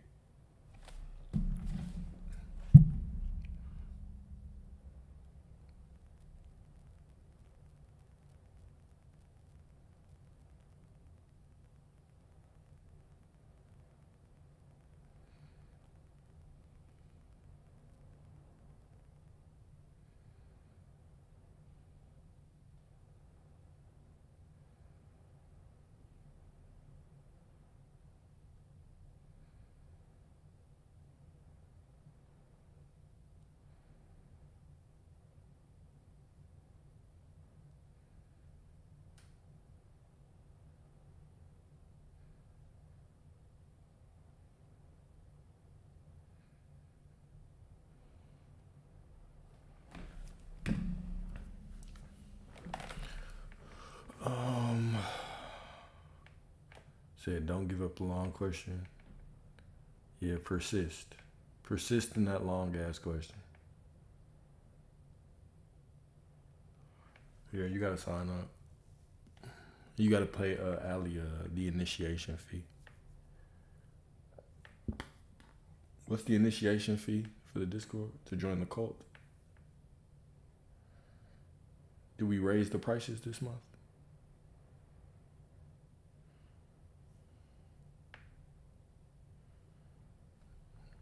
Do we raise the Discord prices this month, y'all?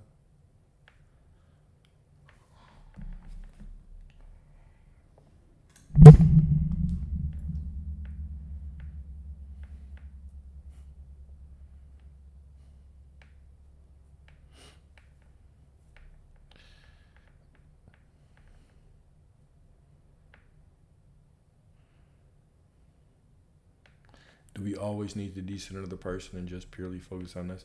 I mean, need to do certain things. The whole need to do it, you don't need to do anything.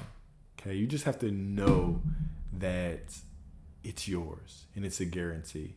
And that can look like a lot of things. I'm simply pointing you to the truth that a lot of people say that they want this specific person. However, what they really want are other things underneath it. They want to feel loved and adored and worthy.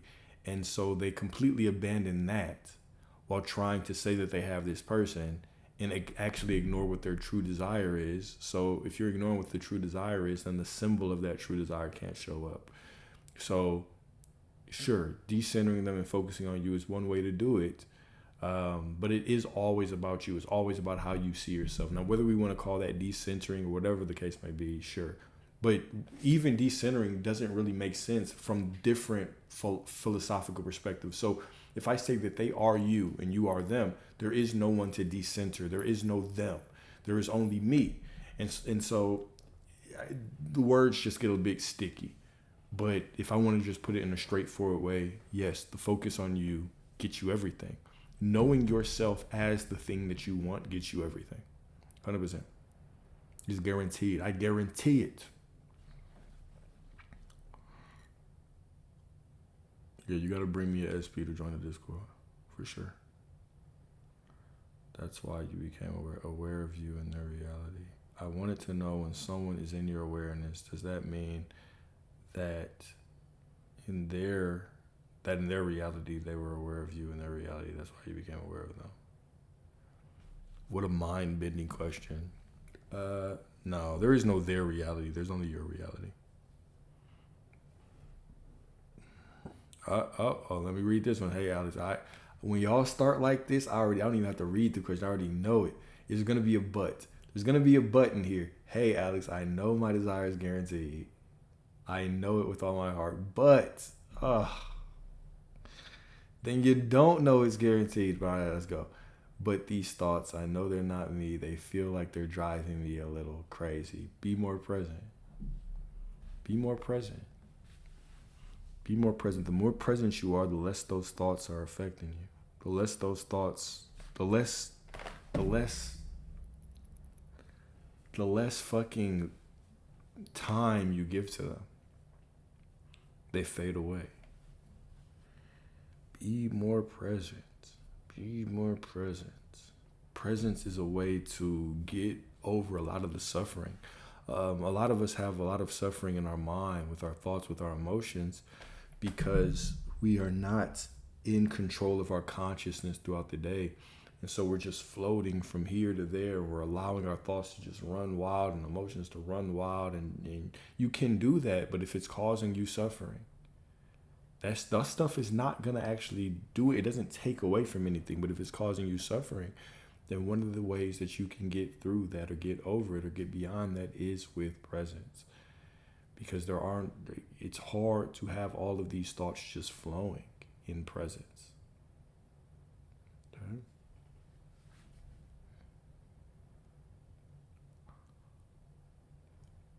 How long do I have to wait for the outside to reflect my inside?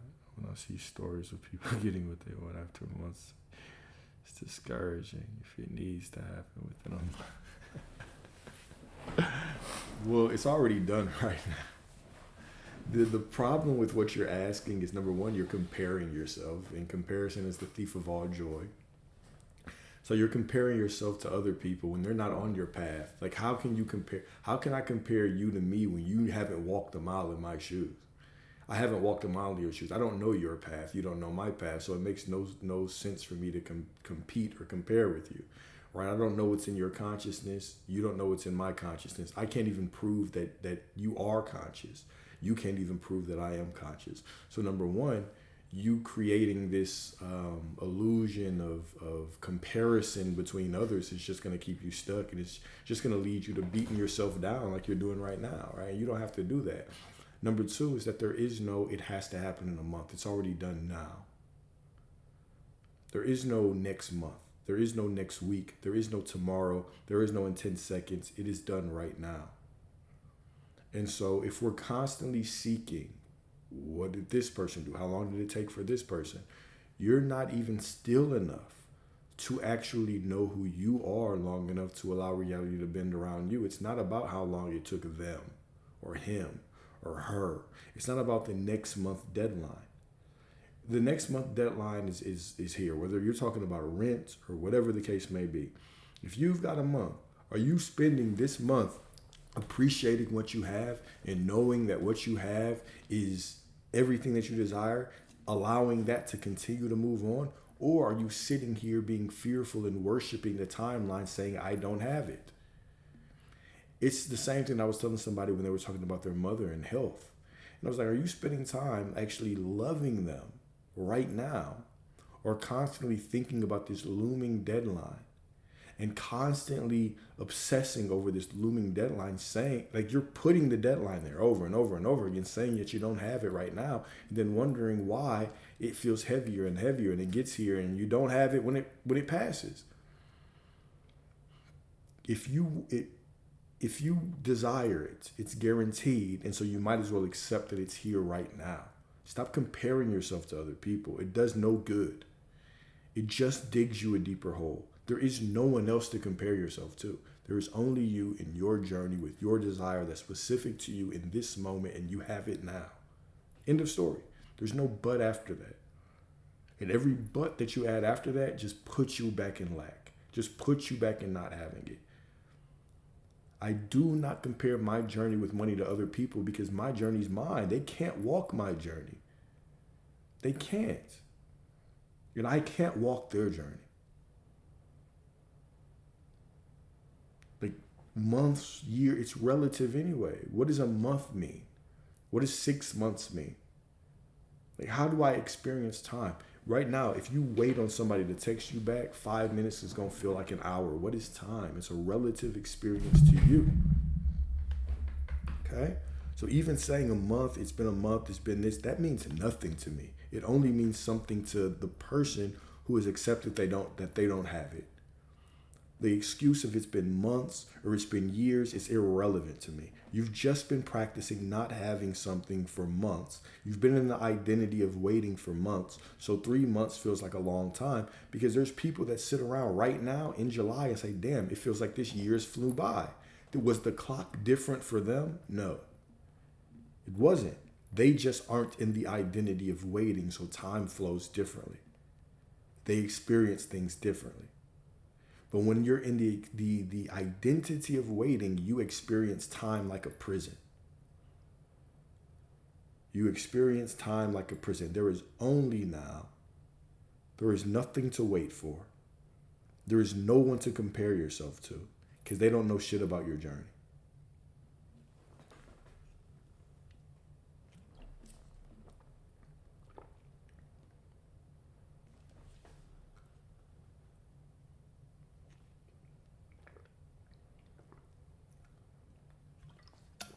I was just playing about the Discord costing money. It don't cost no money. But you can go in there. If you put your question in there, I'll answer it. But is consciousness naturally free-flowing, no direction? That's why we have to direct it in the right way. Are you even directing it in any way? Where are you directing consciousness?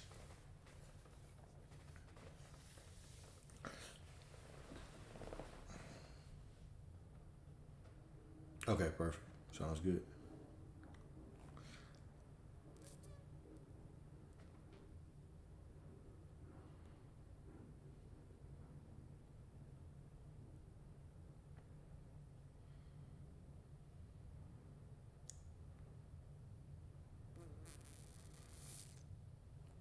Consciousness is everything, right?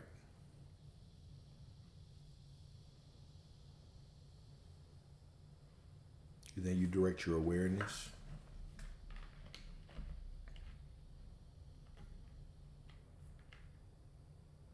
It's cool. No, we're not flirting. We're not flirting at all. We're not flirting at all. I understand. I understand. I understand. I appreciate you. You said you like my voice. Okay. Thank you. Yeah, I've heard that, it's extremely masculine, but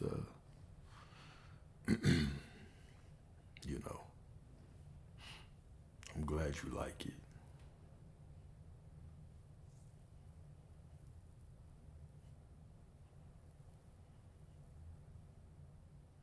Oh yeah.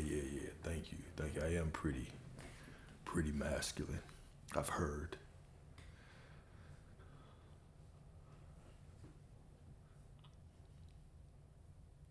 I'm thinking, how do random thoughts pop in that we don't want to identify with because of consciousness? Yeah. Well, thoughts are just forms, right? They're always flowing.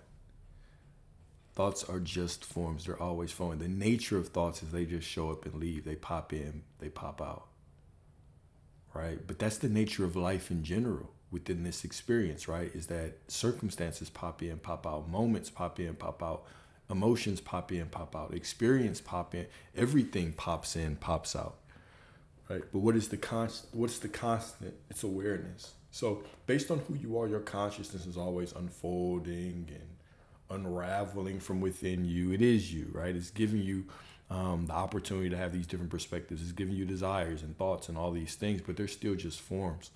Your awareness, or what you are aware of being, is then what allows you to have certain experiences kind of based on your consciousness. But your consciousness is everything. It's everything.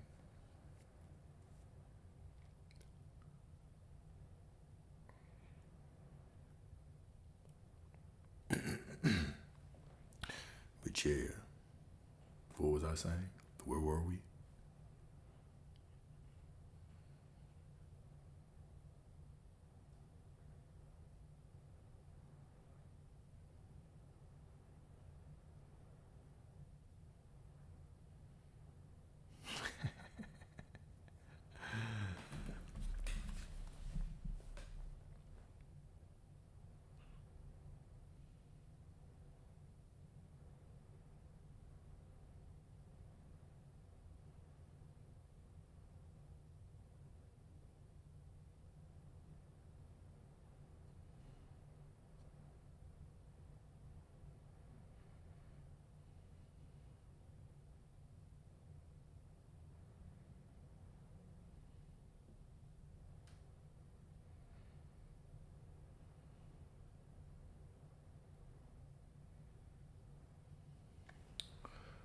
You were saying,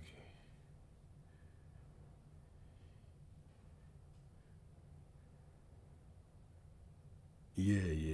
Well, no, I couldn't escape it. They made extra care in the length and girth room. They made extra care to really trap the extreme length and the extreme girth, right? They made sure to trap us. So it was very difficult to escape. So I didn't escape. They actually let me out because after my thorough examination, they said, "My goodness, sir, that deep voice you have and that height you have and all of this endowment, we've got to take the hair. We've got to." I said, "It's a risk I'm willing to take. It's a sacrifice I'm willing to make." And so then they let me go.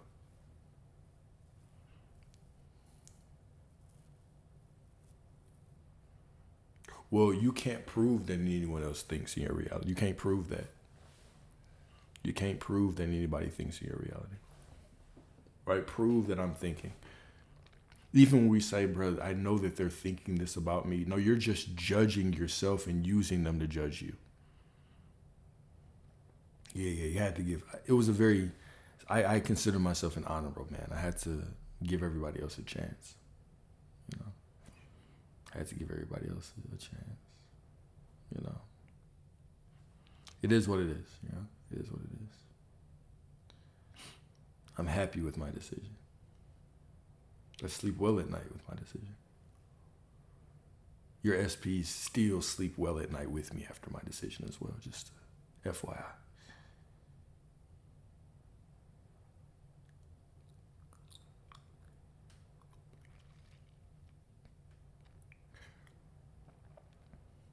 And it's not even that, okay, so even if we want to think of the people don't think in your reality, all right, cool, that's fine. However,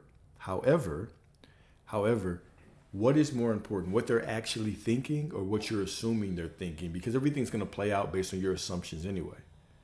We spend time being like, I wonder what they're thinking about me. But really what we're doing is we're judging ourselves. They must be thinking this about me. I know that I'm awkward. I know that I'm not enough. They're probably cheating. And so now it's not that we're not really concerned about them. We're concerned about how we see ourselves through them. And so that's really the point that I'll highlight in it. We get so caught up in the people aren't thinking, maybe not. We can't prove it anyway. I can't prove that you're thinking anything. I can't prove that anybody is thinking anything. Okay? But what I do know is my assumptions about what they're thinking. And I know if I take an honest look at myself, my assumptions about what they're thinking play out in their actions and play out in scenarios in my life.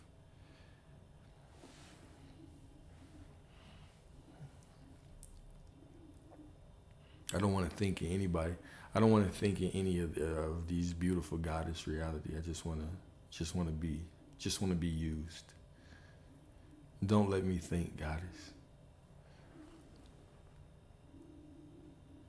About and means and ends. Is it better to assume my ultimate end as a means for it to reflect, or assume an identity closer to that of my desire as a means of getting close enough to it reflecting? Another personal decision, right? You're gonna have to make that decision. But what I'll tell you is, you don't have to make concessions. Your God, the same God that created all of this is you. So every single atom in this planet, in this universe, is God, and all of it unfolds from within you. It's all on your side. So if you really know that, then why go small? Now, I've heard certain people say that, you normalize certain things, and, if you want a million, maybe you need to normalize 5K or 10K. I can get with that. Sure, right? If that causes less doubt and it's something that you can accept, cool, go ahead, right? Even though it doesn't matter if you doubt it or not. All that matters is what you accept as the truth. But if you really know that your source, why sell yourself short?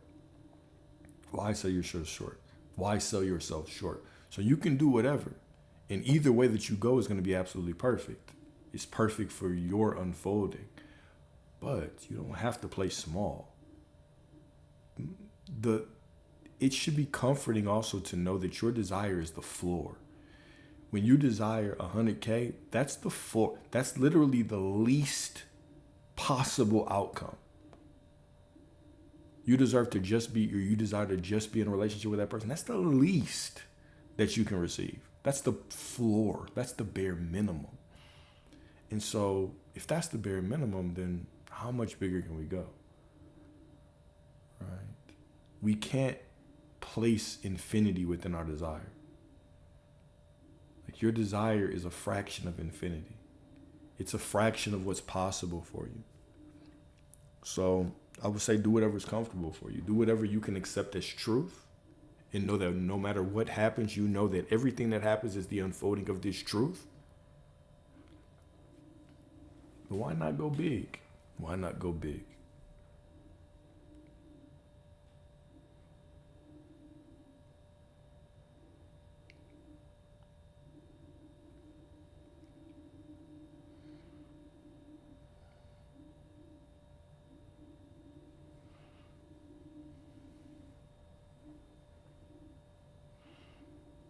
Why not go big?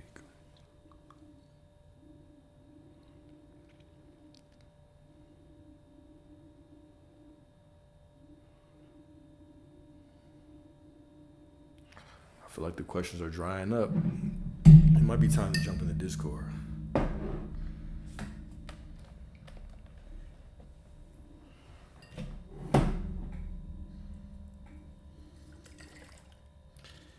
Whenever I used to come on live and do stories like this, like the Length and Girth story, I would always get off and I would have hella messages from people like, so fucking disgusting. You consider yourself a man of God, yada yada. And it used to make me double down and do more like that. But I haven't done one of these. I haven't done one of these discussions in a while. So it's fun. It is fun. You said you know someone who needs it? Allie a snitch. Allie snitching.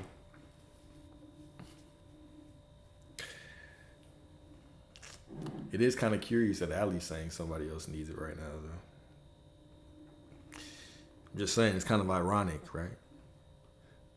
It's kind of ironic Allie's saying that about somebody else right now.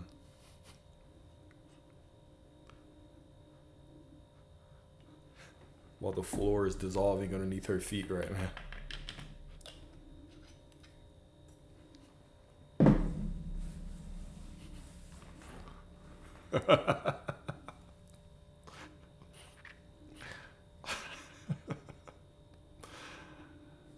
Oh, my favorite thing to do to love on myself? Just self-talk. I like self-talk. I like having inner conversations. I like to coach myself as I'm going through my day. My favorite times of my day is when I first wake up and before I go to sleep. So my first 15 minutes of the day, when I first wake up, when my alarm goes off, the first 15 minutes of the day, I don't touch the phone or anything, just turn off the alarm.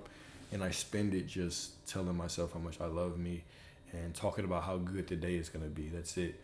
And then I do the same thing before I go to sleep. So those are sacred times, right? 15 minutes in the morning, 15 minutes before I go to sleep. Those are sacred times. So I've talked about that often. I haven't talked about that recently, but those are the times that are the most important to me. But throughout the day, I'm constantly, loving on me. I'm constantly loving on me. I just tell myself how proud I am for making it through the day, how we're going to have another good day tomorrow, all the things that are going to happen as we're sleeping, the things that are going to work out, just whatever I need to hear. I tell myself whatever I need to hear. It's not a specific script. I have a heart-to-heart conversation with myself as if I'm my child.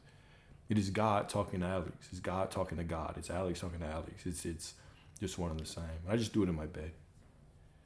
All right, when I put my face mask on, and my bonnet, and I baby oil up the scalp, and I put the bonnet on, and I put my face mask and my cucumbers, and I just lay there and I just talk to myself. Yeah, my bonnet.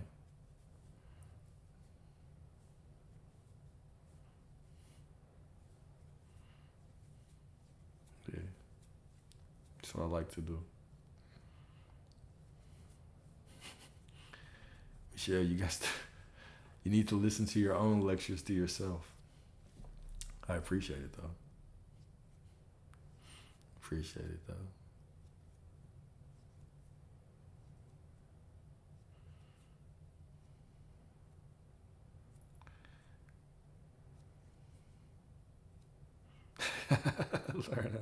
You already know how. Just tell yourself what you need to hear, what you want to hear. That's always such a good question. What do I need right now? What do I want to hear right now? Tell yourself that. The things that you want somebody else to tell you and comfort you with, tell yourself. It's always around 15 minutes. We're talking about the self-talk. Are we talking about me and y'all's SPs? If it's me and your SPs,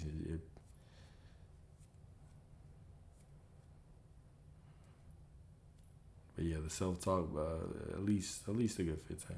At least a good 15. So you being in my reality, that means I manifested you in your reflection of potential birth. Exactly. 100%. That's it. 100%. Does conscious creation not heighten the controlling part of us? How do you deal with it? I honestly believe, my honest belief is that the more that you try to control, the less control you have. So people that try to go at this from a brute force perspective, they don't seem to be very, very successful with it from my perspective. So, and then also you have different ways that you can look at it, right? What about the entrepreneur that just goes fucking beast mode and I'm gonna have a successful business, and they just work and work and work until it shows up, right? Is that necessarily a negative thing? I don't think so. Could they have done the same thing without hard work and just had the faith? Sure. So the journey is so individual that it's difficult to say what is right and wrong. But from my perspective, my vantage point, the more that I release control of what each moment looks like, and the more that I simply trust that everything is working for me and everything is on my side, the better it gets. The better it gets.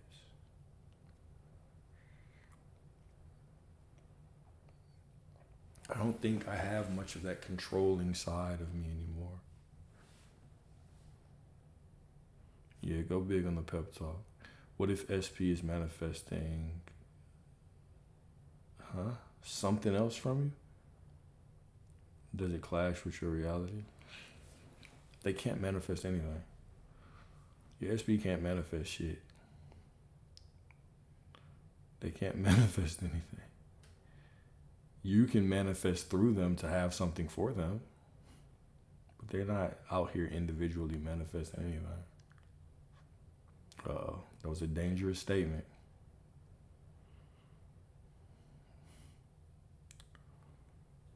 How does that doesn't serve you to even think that somebody else is manifesting something else, right? They're just you, exactly. They're just you. They're you. They're you. They're manifesting something else when you accept that they're manifesting something else.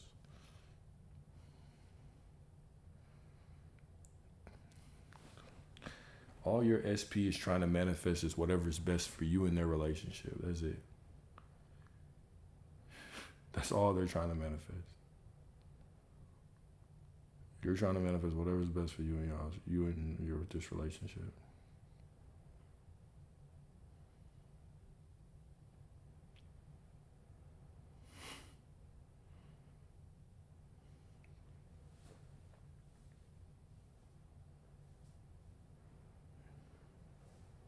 I'm in Texas.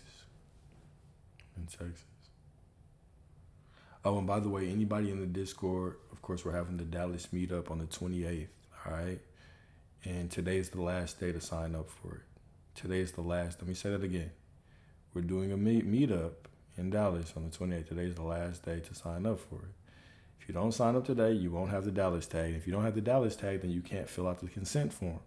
Because you got to fill out a consent form to be there. Don't care how much I love you. I know I like a lot of y'all, but I like a lot of y'all, but you know,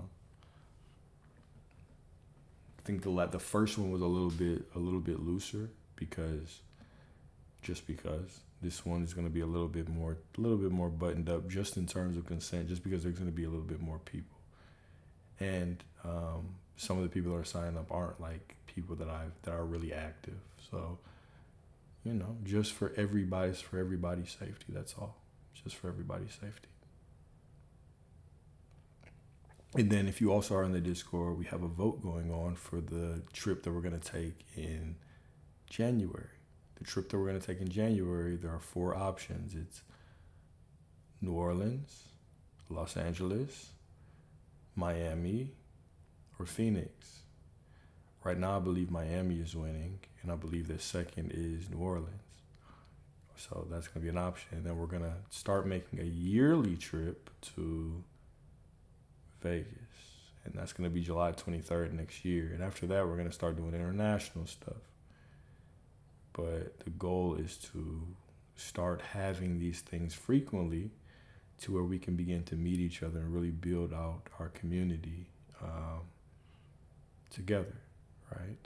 We can really start to build out that community together. So,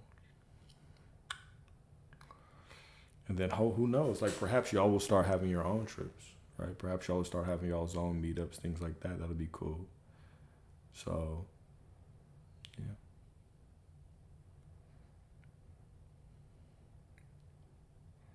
Is everyone else in your reality consciously aware? You maybe, but you can't prove that they are or not. Even if they are, it doesn't matter. Their free will simply lines up with whatever you accept is true about yourself. Right? So from my perspective, are people conscious? People have enough free will in my reality to make it interesting.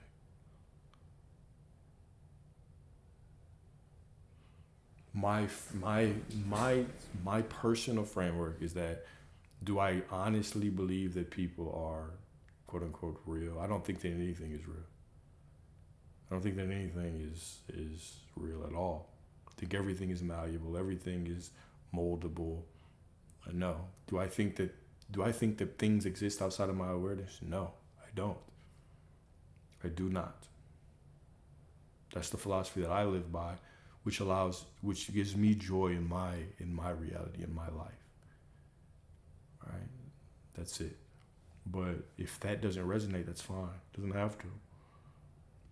It's about finding the perspective that makes sense for you, the one that makes your life more rich and more enjoyable, and more full of love. But that's my belief. That is my belief. Right. By my ideology, if I'm not with this person, they don't exist. Now, if I might catch a glimpse of them, maybe on social media, or maybe like somebody tells me a story about them, and what that story is going to do, that story means nothing still. It's just going to elicit certain beliefs within me that just need to come up and be either accepted as true or be dropped and not accepted as true, which just gives me, like, everything works out for me. And sometimes stories show, like, this is why the foundational belief that everything is guaranteed and that everything works out for me is so important, because quite literally, you could be manifesting a specific person, right? And this is my philosophy. They don't exist outside of my awareness. Now, somebody comes to me and says, hey, did you see so-and-so is getting married? This is a meaningless circumstance, a meaningless thing that this person is telling me. And all that's going to do is bring up my beliefs. That's all. It's going to bring up my beliefs. I'm going to say, I knew they were choosing somebody else, or that's not true, or they're still with me, or, oh, this sucks, or should I give it up? All of these beliefs come up, and I just get to choose the ones that I want and move forward. But that moment has nothing to do with who I am. It's just my reaction, my beliefs that are brought up. That's what has something to do with what I am. And now I get to actually see, like, okay, am I going to stand on faith, or am I going to move along? Am I going to go somewhere else? Am I going to do something different? Because I always still have that choice. Like, I still have the choice to say, well, I don't want it anymore. Now, some people might say, well, no, manifestation failed. Okay, cool. Well, if that's what you want to think, that's fine. But if I don't want it anymore, then I have a choice that says I want something different, and I allow that to unfold for me right now. That's all.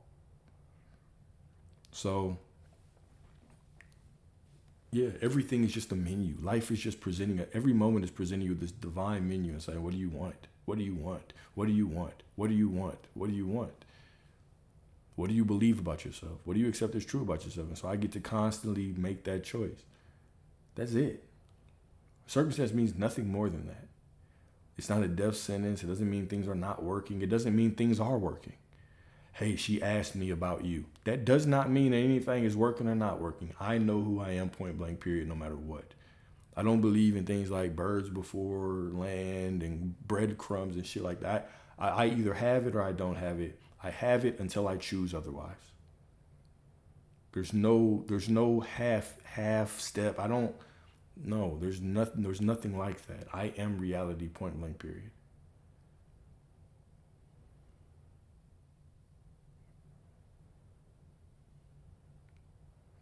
I got you, Diana. I got you, Princess Diana. I got a couple speeches to write.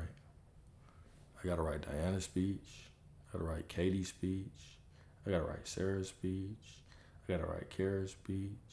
I got a lot of speeches to write. Speech for Glow, speech for Michelle. You know what I'm saying? Speech for Nat. Speech for Big Savi. I got hella speeches to write.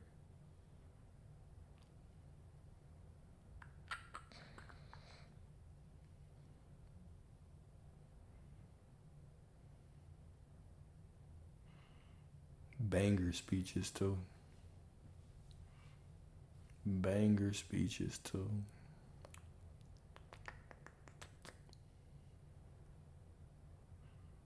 Oh, yes. Whenever y'all get married, are y'all gonna let me go to y'all's husband's bachelor party? So I can manifest some strippers for him?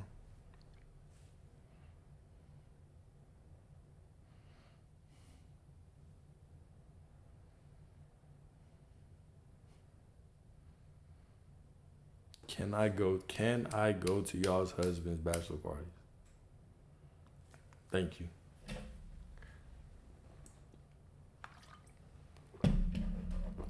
You wouldn't want to go? Okay. Okay, if you say so. He's only turning on until you love, so good luck. Okay. If you say so.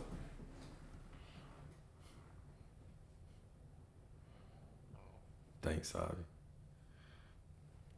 I have a homeboy that's a stripper, and he's done some bachelorette parties.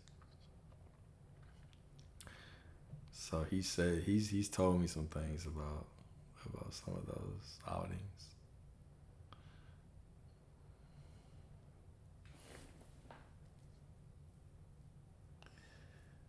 I feel like I don't like. All right, let me be. let me have an honest hour with y'all. You know what's the worst? A joint bachelor party. That's the worst. A joint, like, hey, we just are gonna combine our bachelor party and we're just gonna all rent a big mansion and party together. Like, bro, no. Why? No, fuck no. Like, come on. We have to. Come on. The bachelor party's for us. It's not for you. You're getting married, bro. It's for us. You know what I'm saying? Like, dang. A joint bachelor party? No.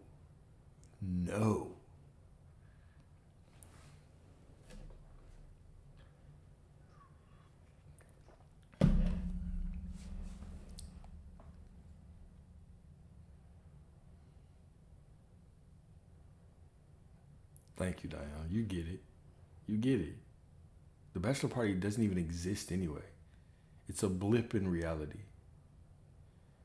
Like, it doesn't exist. It's an empty void of time. Nothing happened. Exactly. You don't. And I'll be there to chaperone anyway.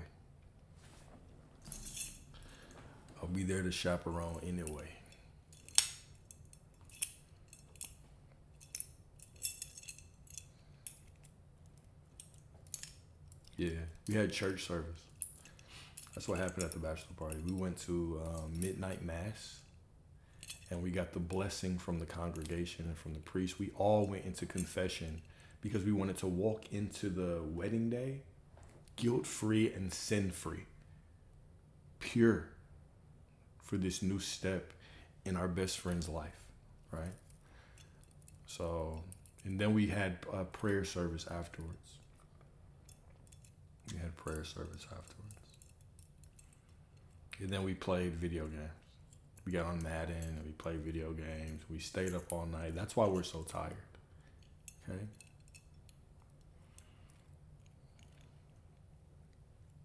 We ordered wings and pizza. And then we got a good workout in the morning in the gym. It's a good pump for the wedding. And now we're here, ready to support our boy. Did you take those pills? Did you use that cream? Okay, go. Good. We're good then.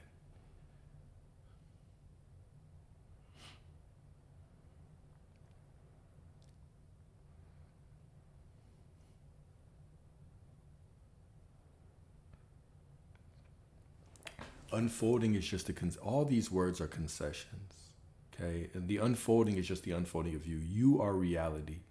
In every single moment, you're walking through yourself. So if I decide on prosperity, most people, it doesn't have to be an unfolding. It's just most people aren't actually going, if most people, when they say that they have their specific person right now, they're not actually expecting to wake up in the bed with that person in a relationship tomorrow.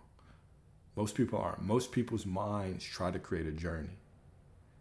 So you don't have to have an unfolding. But even when I say unfolding, I don't mean it in terms of time. I mean it in terms of the truth of what you are is unfolding from within you, and it's overtaking whatever this is, right? Everything is just moving to match you, but it's already done because you're reality. You're reality.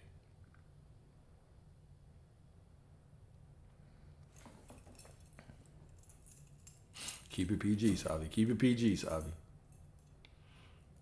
Savi over here drinking that apple juice again. Dipping his thumb in the wine. In the box of wine. Savi taking shots. Savi over here taking shots. Alright, y'all. Finna jump in the Discord. That way y'all can talk more than me. But I love y'all. We'll get back to the lecture starting tomorrow. We got a bunch of good ones this week from my perspective. So I love y'all. Talk to y'all soon.